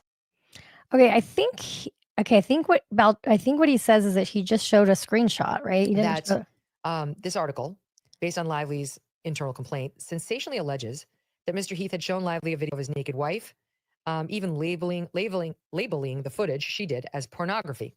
This is patently absurd. The video in question was a non-pornographic recording of Heath's wife and baby during a home birth, a deeply personal one with no sexual overtone. To distort the benign event into an act of sexual misconduct is outrageous and emblematic of the links to which Lively and her collaborators are willing to go. He doesn't say it. I think he does say it. A screen grab from the video, which I have to say, not only looks absolutely wholesome, but made me wish I had had a home birth of my own kids in a bathtub in my husband's arms. The way that, like, my point is simply, I'm starting to glean that this is not a truth teller on the other side. There is a complaint filed with the Civil Rights Division that is signed Civil under Rights penalty Division. of perjury as a representative of Blake Lively, that this is true and correct. And that complaint says this was Jamie Heath showing her that I wish we could show the picture, but that's not pornography. And it's part of the artistic creativity of a birth scene that they're talking about. And it's not like he even played the video for her. It's the screenshot. It's not like he even played a video. It's a screenshot. So people that are like, hey, he showed the video, Baldoni's lawyer is saying he didn't show the video. And here's what other people are saying. People are saying she's had 4 babies. She knows what a birthing scene looks like. But when you are giving birth, you don't know what the scene looks like to other people. You experience it as yourself, but they're trying to make a movie. They're trying to be like, this is what we want it to look like. We think this looks beautiful. It does look, I think it looks fine. So for the directors and the people that are making the movie to say this to her, like, what's wrong with that? Unless she could like hover over herself and watch herself have the babies, like, people are basically saying, like, why would 2 men tell a woman what it looks like when they're giving birth? Is because, like, we don't see ourselves having like when we give birth. So, like, you have to get a POV shot from, like, someone else has to give you the POV, you know what I mean? Of the first screen. It's anything but pornography. So to swear under penalty of perjury that everything's true and correct and to call that pornography is going to really be an interesting deposition, isn't it? Okay. Mm-hmm. Well, I think it's not going to go as well as the one between you and yours truly went. Then there's the notion of her saying that Justin Baldoni called her sexy, called somebody else on the set sexy.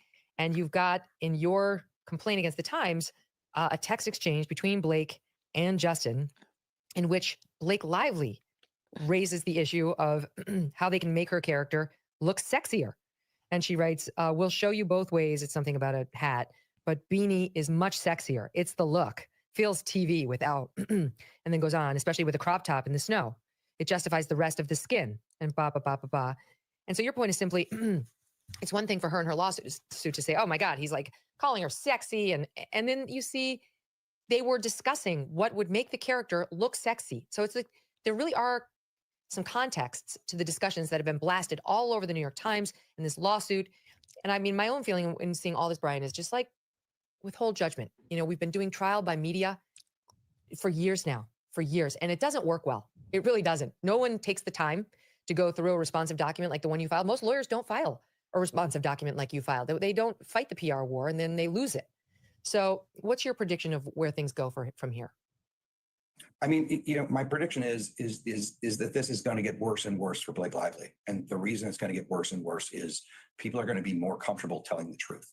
And what this is about is really the truth. And she's put Jamie Heath and Justin Baldoni in this position of being called sexual predators, sexual harassers.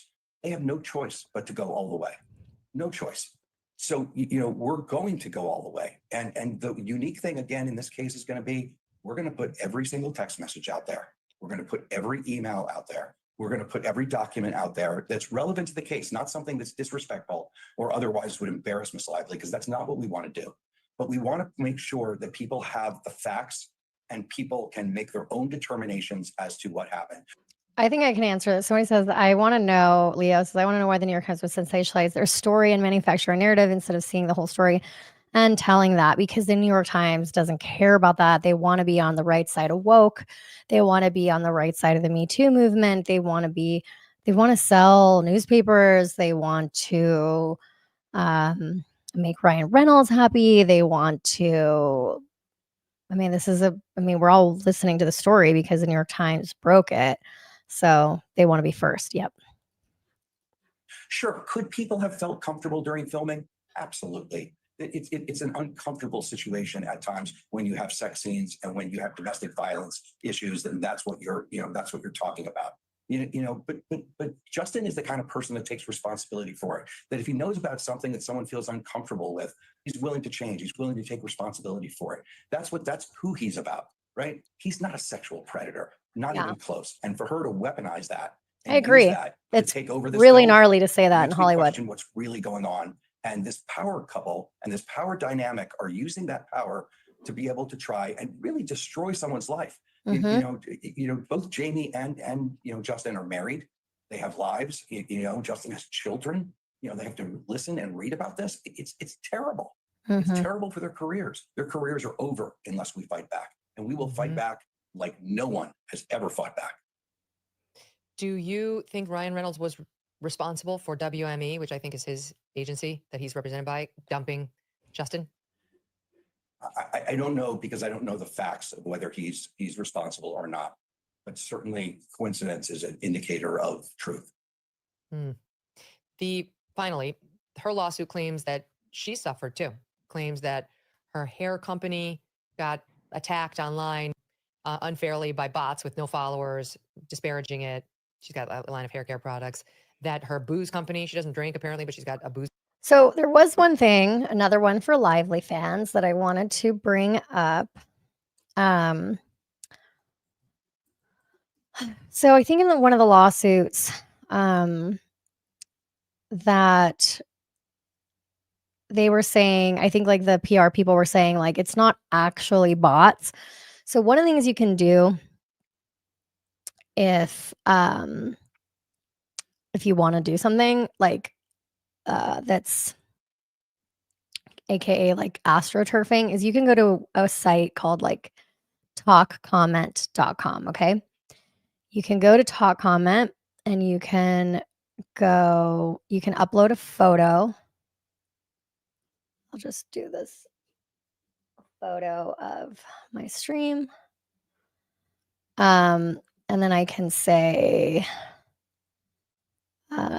Little Miss Jacob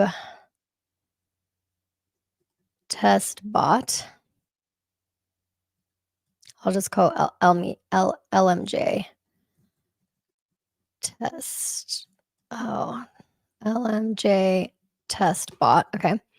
And then this is Ari pretending to be Ari. Okay. So you can generate comments on TikTok, on Instagram, so that like somebody can respond to it. So you can like start a little war in your comment section. Actually, this isn't like really the best website to show you guys, but Instagram comments and stuff. A lot of short form content creators, they will do this to like create tension in their comments. So then like other people will start commenting negatively or positively or whatever. So it could have been that the PR people were doing this kind of thing, like to seed a negative comment. And that's what will have to be proven. If I don't know if Baldoni asked, if somebody asked Baldoni to do that, I don't know, that could maybe get him in trouble. I don't know. Oh, here we go again. Her children, that Ryan Reynolds too has suffered, that they have suffered mightily as a result of this alleged smear campaign against them. In response to what you say? I think they're suffering because they filed a lawsuit that is slowly being shown to be a fabrication. I think that's where they're suffering. And I think that had they not filed the lawsuit, they wouldn't be suffering. And it's only going to get worse, because as we unearth every single document and we put it out there for the public to see the truth, that's where the real suffering is. And they had no business trying to destroy people's lives. But when you back someone in a corner, give them no option, and call someone a sexual predator and make up that there's a smear campaign, what do you expect? People aren't just going to kowtow to them because they're a power couple. We will continue to watch. All right, guys. Brian Friedman, so great to have you. Well, thanks for hanging out with me, guys. It's been swell. I've had a great time. I think we pretty much got through everything. Oh, I do want to show you guys one last thing. So Nick Viall was on The Bachelor, and he has a very popular podcast with the women demographic, okay? And his wife is like, hates Baldoni, clearly. And they just spewed like so many negative things on their podcast that were untrue. Emily D. Baker is a guest on there. She's obviously truthful and unbiased, but look, I'm probably biased because I am biased because I've been smeared by the New York Times and I don't like them. But you all know my bias, okay? Here's the thing. Nick Viall has not told us his bias. If he has one, or maybe I haven't seen him tell it, but I find it really unfair. It really upsets me when people don't say, like, where. Okay, so let's do this. I'll show you guys. I'll show you guys one more thread that it didn't get as much love as I was hoping. Okay, here we go.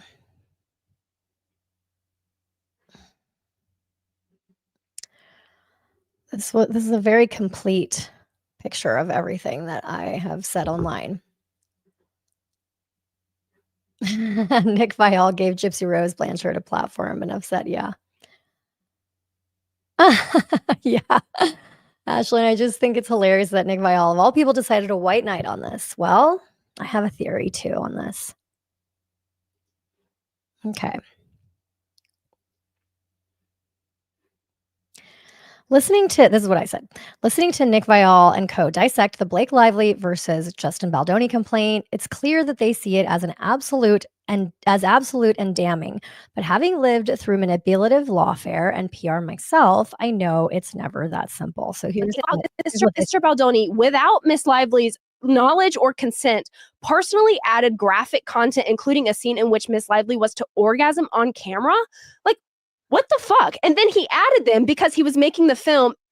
So, like, nobody in a movie is ever owed on camera, like, in quotes, through the female gaze. Again, he is explaining to Blake Lively and justifying him being a creep because he understands the female gaze, the arrogance of this person. Like, again, and the the utter Rich gaslight of this coming whole from man to Dick. just make you feel like, huh, what is going, like, you know what I'm saying? Imagine going to this place of business, this work where the director slash actor, and I also saw this tweet out there that someone pointed out, the self-identified feminist allied towards women is head of a company that bought the right to a movie about DV. Then he's directing this movie and casted himself as the lead male slash abuser in this movie, which I don't know, I guess, but that's a weird thing to be like, you know what, I should play. I know that like, why are you so compelled to play this character? I don't know. Maybe it's nothing, but now that this information has comes out, I don't know, even that is a bit weird. This is incredibly disturbing. During a car ride with Miss Lively, her assistant and driver. So we have two witnesses to this allegation. This is the only Mr. one that Baldoni maybe claimed could get to him in Miss trouble. Lively that I he don't know. had been sexually abused by a former girlfriend, which has since been shared publicly. At the end of the story, Mr. Baldoni shared that it had caused him to re-examine his past. He then said, "Did I always ask for consent? No." Justin said, "Did I always listen when they said no?" So basically, they're saying that they're alleging that while Lively was in a car with a driver, he was telling the story and he was talking about, like, and from what it sounds like to me, he was saying, like, whenever you hook up with someone, do you like say, "Hey, can I have consent?" Most people, before they like do the thing, they're not like asking somebody explicitly, "Hey, do you want to, or are you consenting?" So that sounds bad. But I don't know the context of the situation. Again, it might like look, it might have been totally inappropriate. It also might have been some of that, like, neurodivergency coming through. I don't know, but there's no hard proof, and there's no. We have to hear from from that driver, right, to see if we believe him. So then I write, defending yourself when someone files a lawsuit full of accusations isn't just hard, it's a PR and legal nightmare. I've been there. I sued Taylor Lorenz and the New York Times. I also took on a major Hollywood talent agency, and here's what I learned.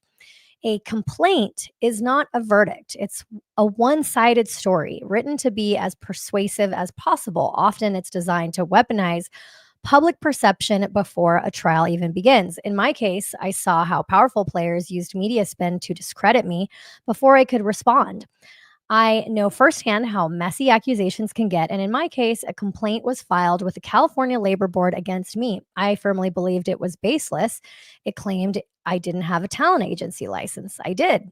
But once it was filed, it became a weapon, and that Labor Board complaint became the catalyst for Taylor Lorenz's hit piece against me in the New York Times. I believe it wasn't about justice. It was about taking me down because a major talent agency wanted to rep my clients.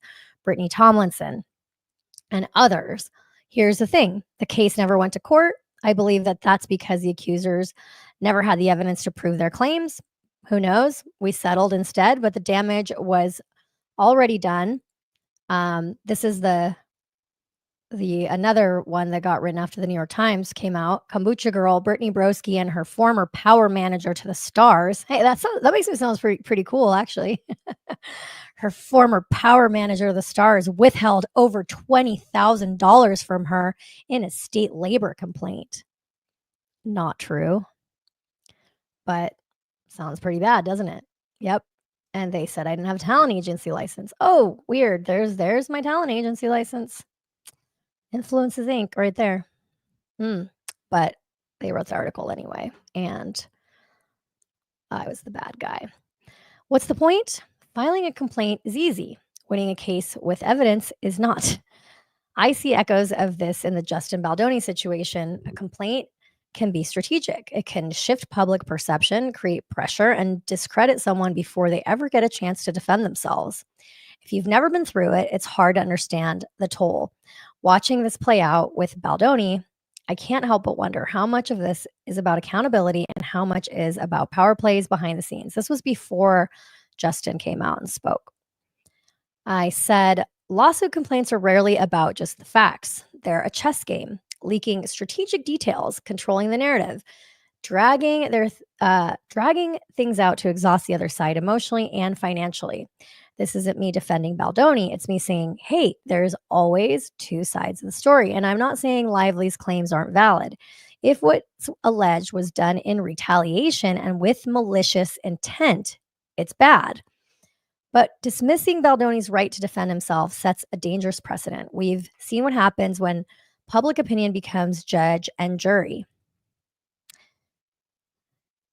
Okay, this is it, guys. Here's a curious detail about Nick Viall's reaction to Blake Lively's complaint against Justin Baldoni.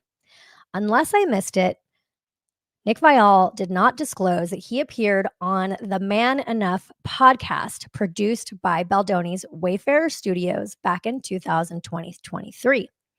On the podcast, Nick spent over an hour with Jamie Heath, Baldoni's business partner and co-defendant in the complaint. They discussed masculinity, relationships, and more. Given this connection, why wasn't it mentioned during Nick's coverage of the lawsuit on the Viall files? Spicy, right? Let's just listen to a I minute. do think men can feel emasculated. I think you can feel, I mean, ask any guy who's been cheated on. Have you cheated or been cheated on? I've been cheated on. I've not cheated. What makes, for people listening who have been cheated on, you kind of mentioned this, like, one, how did you return to your strength, to your, to this sort of beautiful. By the way, so Leo says Bethany Frankel has the most fabulous takes on all of this. She may, but remember, she does have a conflict of interest, right? Friedman is her lawyer, so of course. I mean, you have to take it into account because she's been in the industry for a long time. But yeah, she has a bias for sure. We all do. Honest self right now. And then two, what makes men cheat? It's Man Enough, so I'm gonna ask I that. can answer that question. You got. Oh, okay. So Big Z says Baldoni was also on the Nick Viall show. Now they're saying he made them wait as he was meditating before the show. When did they say this? Will you guys send me anything else? Because I guess I missed when they were trashing Baldoni. I didn't see any of those episodes. But I feel like Nick Viall should have, and maybe I missed it in the beginning of his episode, maybe talked about that he went on the podcast. Maybe he did. Maybe I missed it. I don't know. I swear I could listen to it from the very beginning. But at that, go. I can answer that. No, I mean the second one. You answered the first one, but I can tell you the second one. What did I do? I mean, therapy. At first when you get cheated on, you feel embarrassed and you feel pity for yourself. You feel shame. I spent a lot of time getting to know my ego. And so that's really helped me. As a guy who's never cheated, I don't know if I can answer that accurately. I can only guess. I have a better answer for why people might cheat because, I've been cheated on by women. And I have guy friends who cheated. And I think, again, it literally comes down to not being enough, I think, for those people. To me, cheating isn't even about the sex. It's about the lack of trust or, things like that. And so not feeling enough and then seeking this out in more toxic forms rather than dealing with it or maybe going to their partner and saying, hey, I'm not feeling, I'm not getting what I need. And maybe it's not from you, maybe it's from myself. And instead of talking through your whatever, you're being very that way too, dude. All right. In Blake Lively's complaint, Steve Sarowitz is accused of saying he was prepared to spend $100 million to ruin the lives of Lively and her family. This claim is presented without named witnesses or context, but makes it very hard to verify. I mean, honestly, now I think maybe he probably did say that, or I could see a billionaire saying that, but so he isn't, and in the complaint, there is an allegation that at the premiere, this billionaire, friend of Justin, financier of the company, was overheard saying that he was willing to spend up to $100 million to destroy Blake. Huh? I'm so interested where that quote came from and how that all came out. There are a few. I swear. Okay, Emily, if you're listening, this is what I think. I think there was a WME agent at the premiere with Baldoni in the basement. And I think that's the leak that may have listened to what they were talking about in the basement. And then that little birdie went to WME with all the things. Questions that I am left with, and all lawsuits are going to leave me with questions because lawyer, but how they know that and where that came from Who heard it? Who related to them? I have so many questions. It's such a specific thing to say. But they're going to end up spending quite a bit in legal fees because Wayfarer and Baldoni are being sued or are likely to be sued in 2 jurisdictions, because we have the Stephanie Jones work going forward in New York, and then we have the LA potential lawsuit when the right to sue letter comes through. And I do think this will get filed. I don't imagine that we will see this resolve before it gets filed. And if it does, I imagine there would be a statement explaining that. But you've got people fighting in 2 different jurisdictions on separate sides of the country. So for the defendants, including Melissa Nathan and Jennifer Abel, it's going to get expensive to mount these lawsuits, and it's going to get expensive quickly. So Sarowitz, I wrote Sarowitz's public, Steve Sarowitz, the funder. Oops. Steve Sarowitz, Baldoni's funder, his public record paints a starkly different picture. Steve Sarowitz's life and career are dedicated to making a positive impact on the world, even if the background in this video is a little nerdy.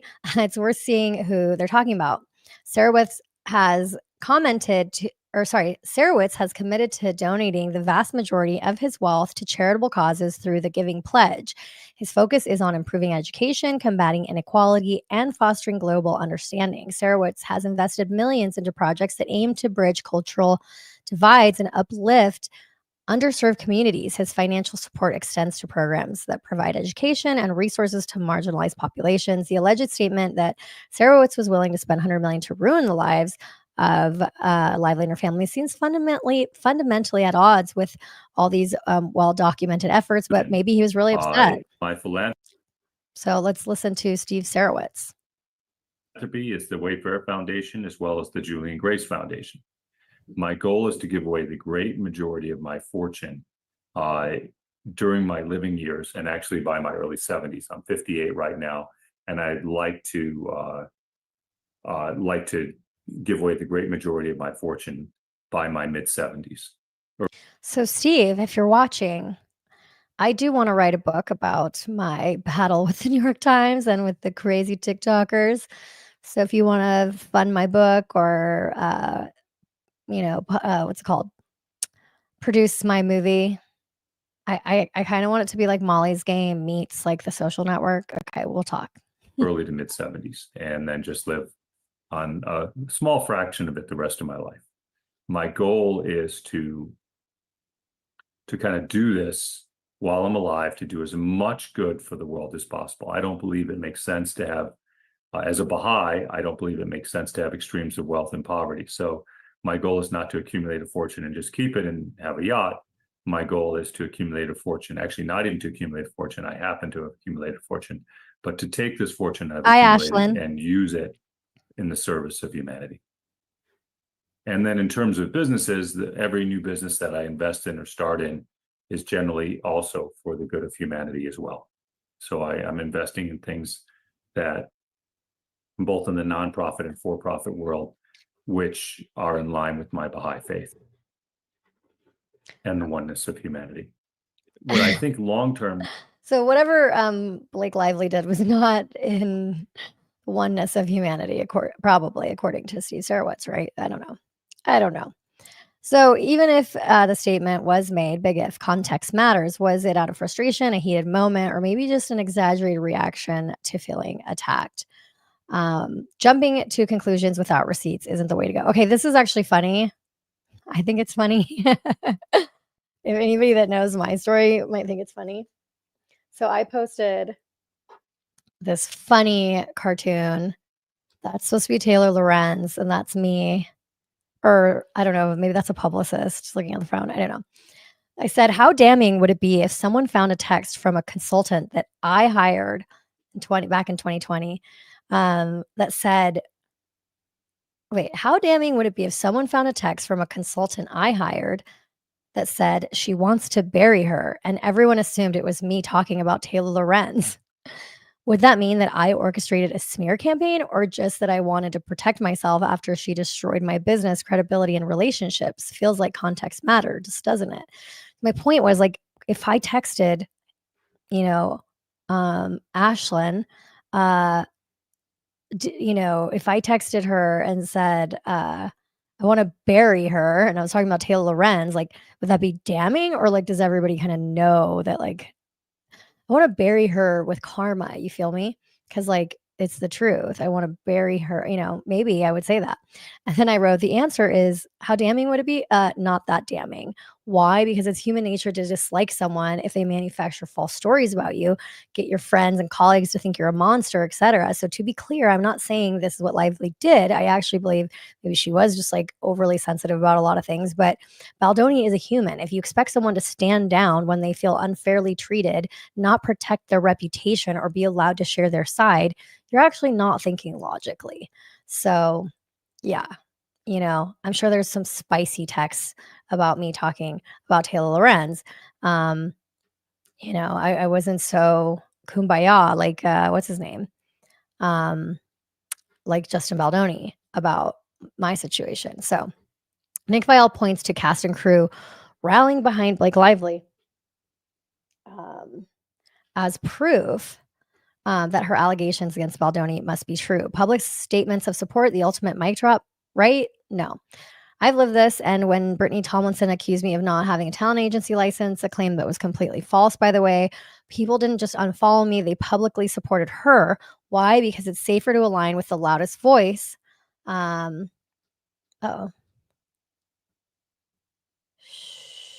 Shoot. I lost it. Oh, why? Because it's safer to align with the loudest voice than to risk being collateral damage. Anyway, let's listen to this comment. Heath, Baldoni, Sarowitz are all Baha'is faith. Equality of women and men is a fundamental belief in the Baha'i faith. Good night, Ashlyn.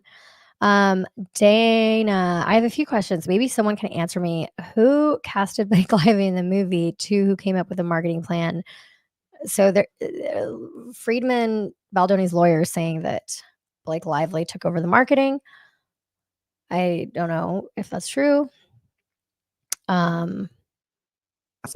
We're at a very much an imbalance here of where the support is leaning from those that were on set and from those that know Blake Lively as well. I just want to just clarify one thing, and you can say yes or no, but just to reiterate everything, it is safe to assume that Blake and her team, and specifically her lawyers, they must have, Blake and her lawyers were considered, you know, and got the green light from all the people and like checked, you know, dotted their I's and crossed their T's before they would file something like this. They considered all those things that you just reviewed with us to make sure that they had a strong case moving forward. Like we can assume that. Yeah. Absolutely. And they would have had not only extensive conversations with her about how invasive this process will be. I follow celebrities once they end up in lawsuits, but I don't follow broader celebrity culture as much because the lawsuits have been so busy over the last 4 years. But Blake Lively and Ryan Reynolds strike me as fairly private Hollywood personalities. They don't seem to put a ton of their life on display. It seems that they allow glimpses when they're doing stuff, but kind of keep their kids offline. They're not constantly being photographed by paparazzi. They seem to be protective of their privacy. This is the opposite of that to the extreme. So this is a very invasive process that she has the opportunity to choose. Go forward and sue or don't. She might have felt like she didn't have a choice because otherwise the narrative would just keep running and she wouldn't be able to promote her brands and work. But she can choose to sue or not. And it's going to get incredibly invasive for all the parties involved. What I will say is because this is an employment lawsuit, we saw, or will be, in this complaint, we saw the breakdown of that HR meeting. There were a ton of people involved. So that HR meeting that happened before they resumed filming would have been. So remember, this is before Baldoni's thing came out. That wasn't an HR meeting. That wasn't an official HR meeting. That's how they framed it in her lawsuit. But I believe, if I'm speaking correctly, because she obviously, Emily was on this before Baldoni's side came out, but don't think that was like an official HR meeting. But well documented and well attended. And I imagine there are probably emails surrounding what it looks like to resume filming with tons of people. And the lawyers would have reviewed all of that saying, yes, you had been raising these red flags. Yes, these other people had been raising these red flags. They would have pulled all of that from Blake Lively and anyone who would choose to disclose that. if other members of the cast had made HR complaints, they probably have all that before they even brought this lawsuit. And those things in companies that are very large working on sets. So I said in Hollywood and beyond, optics over facts. Coming out in support of Lively might not mean that they've seen irrefutable proof. So anybody that came out for Lively doesn't mean like they saw terrible things happening. It just means that they believe Lively. Okay. It could just mean that they're hedging their bets in an industry where perception is everything. I'm not saying Lively is lying. I'm saying the fact that people publicly support her doesn't automatically make every claim in the complaint gospel. In my case, influencers knew that the accusations against me wouldn't hold up, but they still chose a narrative that felt less risky. Support does not equal truth. It's a survival strategy. It always has been, and it always will be in Hollywood. This part really annoyed me. Let's talk about the wild moment from the Viall podcast where one of the hosts dismisses nuance entirely. She says, this isn't about believing women anymore. No one believes women ever. So like we're past that. This man has clearly made several people uncomfortable and I'm done stuff where he hasn't asked for consent. He's added in scenes. I mean, this is a bad guy. And for people to sit here and be like Team Justin and it's not effing teams, like it's black and white. This is a bad guy. This is a bad person who's done some bad things to a lot of people. And I think we just need to wake up and realize that. What? What? Is it really black and white? Yo, I can't. People are in my DMs being like, oh, you're going to eat your words, like this believe women thing. It's like, it's not about that anymore. Like, it's not about believe women because no one fucking believes women ever. So like, we're past that. This man has clearly made several people uncomfortable and done shit where he hasn't asked for consent. He's added in scenes. I mean, this is a bad guy. And for people to sit here and be like, Team Justin, it's not fucking teams. Like it's black and white. This is a bad guy. This is a bad person who's done some bad things to a lot of people. And I think we just need to like wake up and realize that. Like, people are in my DMs being. See, it's just, I wouldn't even say that about, Lively. Like, it's just, I hope nobody ever tries to cancel her. You know what I mean? Like, geez. Good grief. I've been on the receiving. So again, I'm almost done, guys. I've been on the receiving end of false. Sorry, guys. I'm like getting tired too, so I can't read. Blah, blah, blah. Okay. I've been on the receiving end of a false defamatory claim before. The New York Times accused me of leaking a client's spicy images for revenge, a claim that was 100% fabricated. It didn't matter that I had proof to the contrary. The public was ready to believe the worst. Believe women doesn't mean we abandon critical thinking. In fact, nobody believed me when I said, no, I didn't do that. So allegations, no matter how serious, deserve scrutiny, not blind allegiance. Justice isn't a team sport, and due process matters, especially when reputations and livelihoods are on the line. What if Baldoni is guilty of nothing more than bad judgment or miscommunication? What if these allegations don't hold up under real scrutiny? It's not about picking teams, it's about finding truth. And with that, my friends, thank you for hanging out with me for, some of you guys hung out this entire stream for nearly 4 hours. Thank you for hanging out. Is there anything that we didn't cover today that you guys felt like we really needed to talk about? Because I feel like it's been it's basically been since Christmas that I have been working. Please check out my website, creatorgenius.com. I've been super, super busy. Nice pool outtake. I didn't see that movie. I do want to see it. Like, I don't hate Ryan Reynolds just because the situation. I don't know. And listen, like, Baldoni's a big boy. If Ryan Reynolds berated him, like, he's going to be okay. All right. But if they did this to unfairly paint him as a bad guy, a bad person, like that girl was saying, then like it's not cool. So Oh, yeah, I did see the interview with Brendan Sklenar. That's how you say it? Yeah, it was unhinged.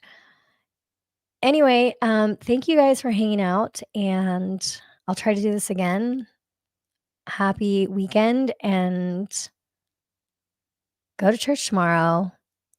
Say what you're grateful for tomorrow. Don't go to church, but hang out with someone that is important to you. And, maybe the anecdote for all this negativity and toxicity in the world is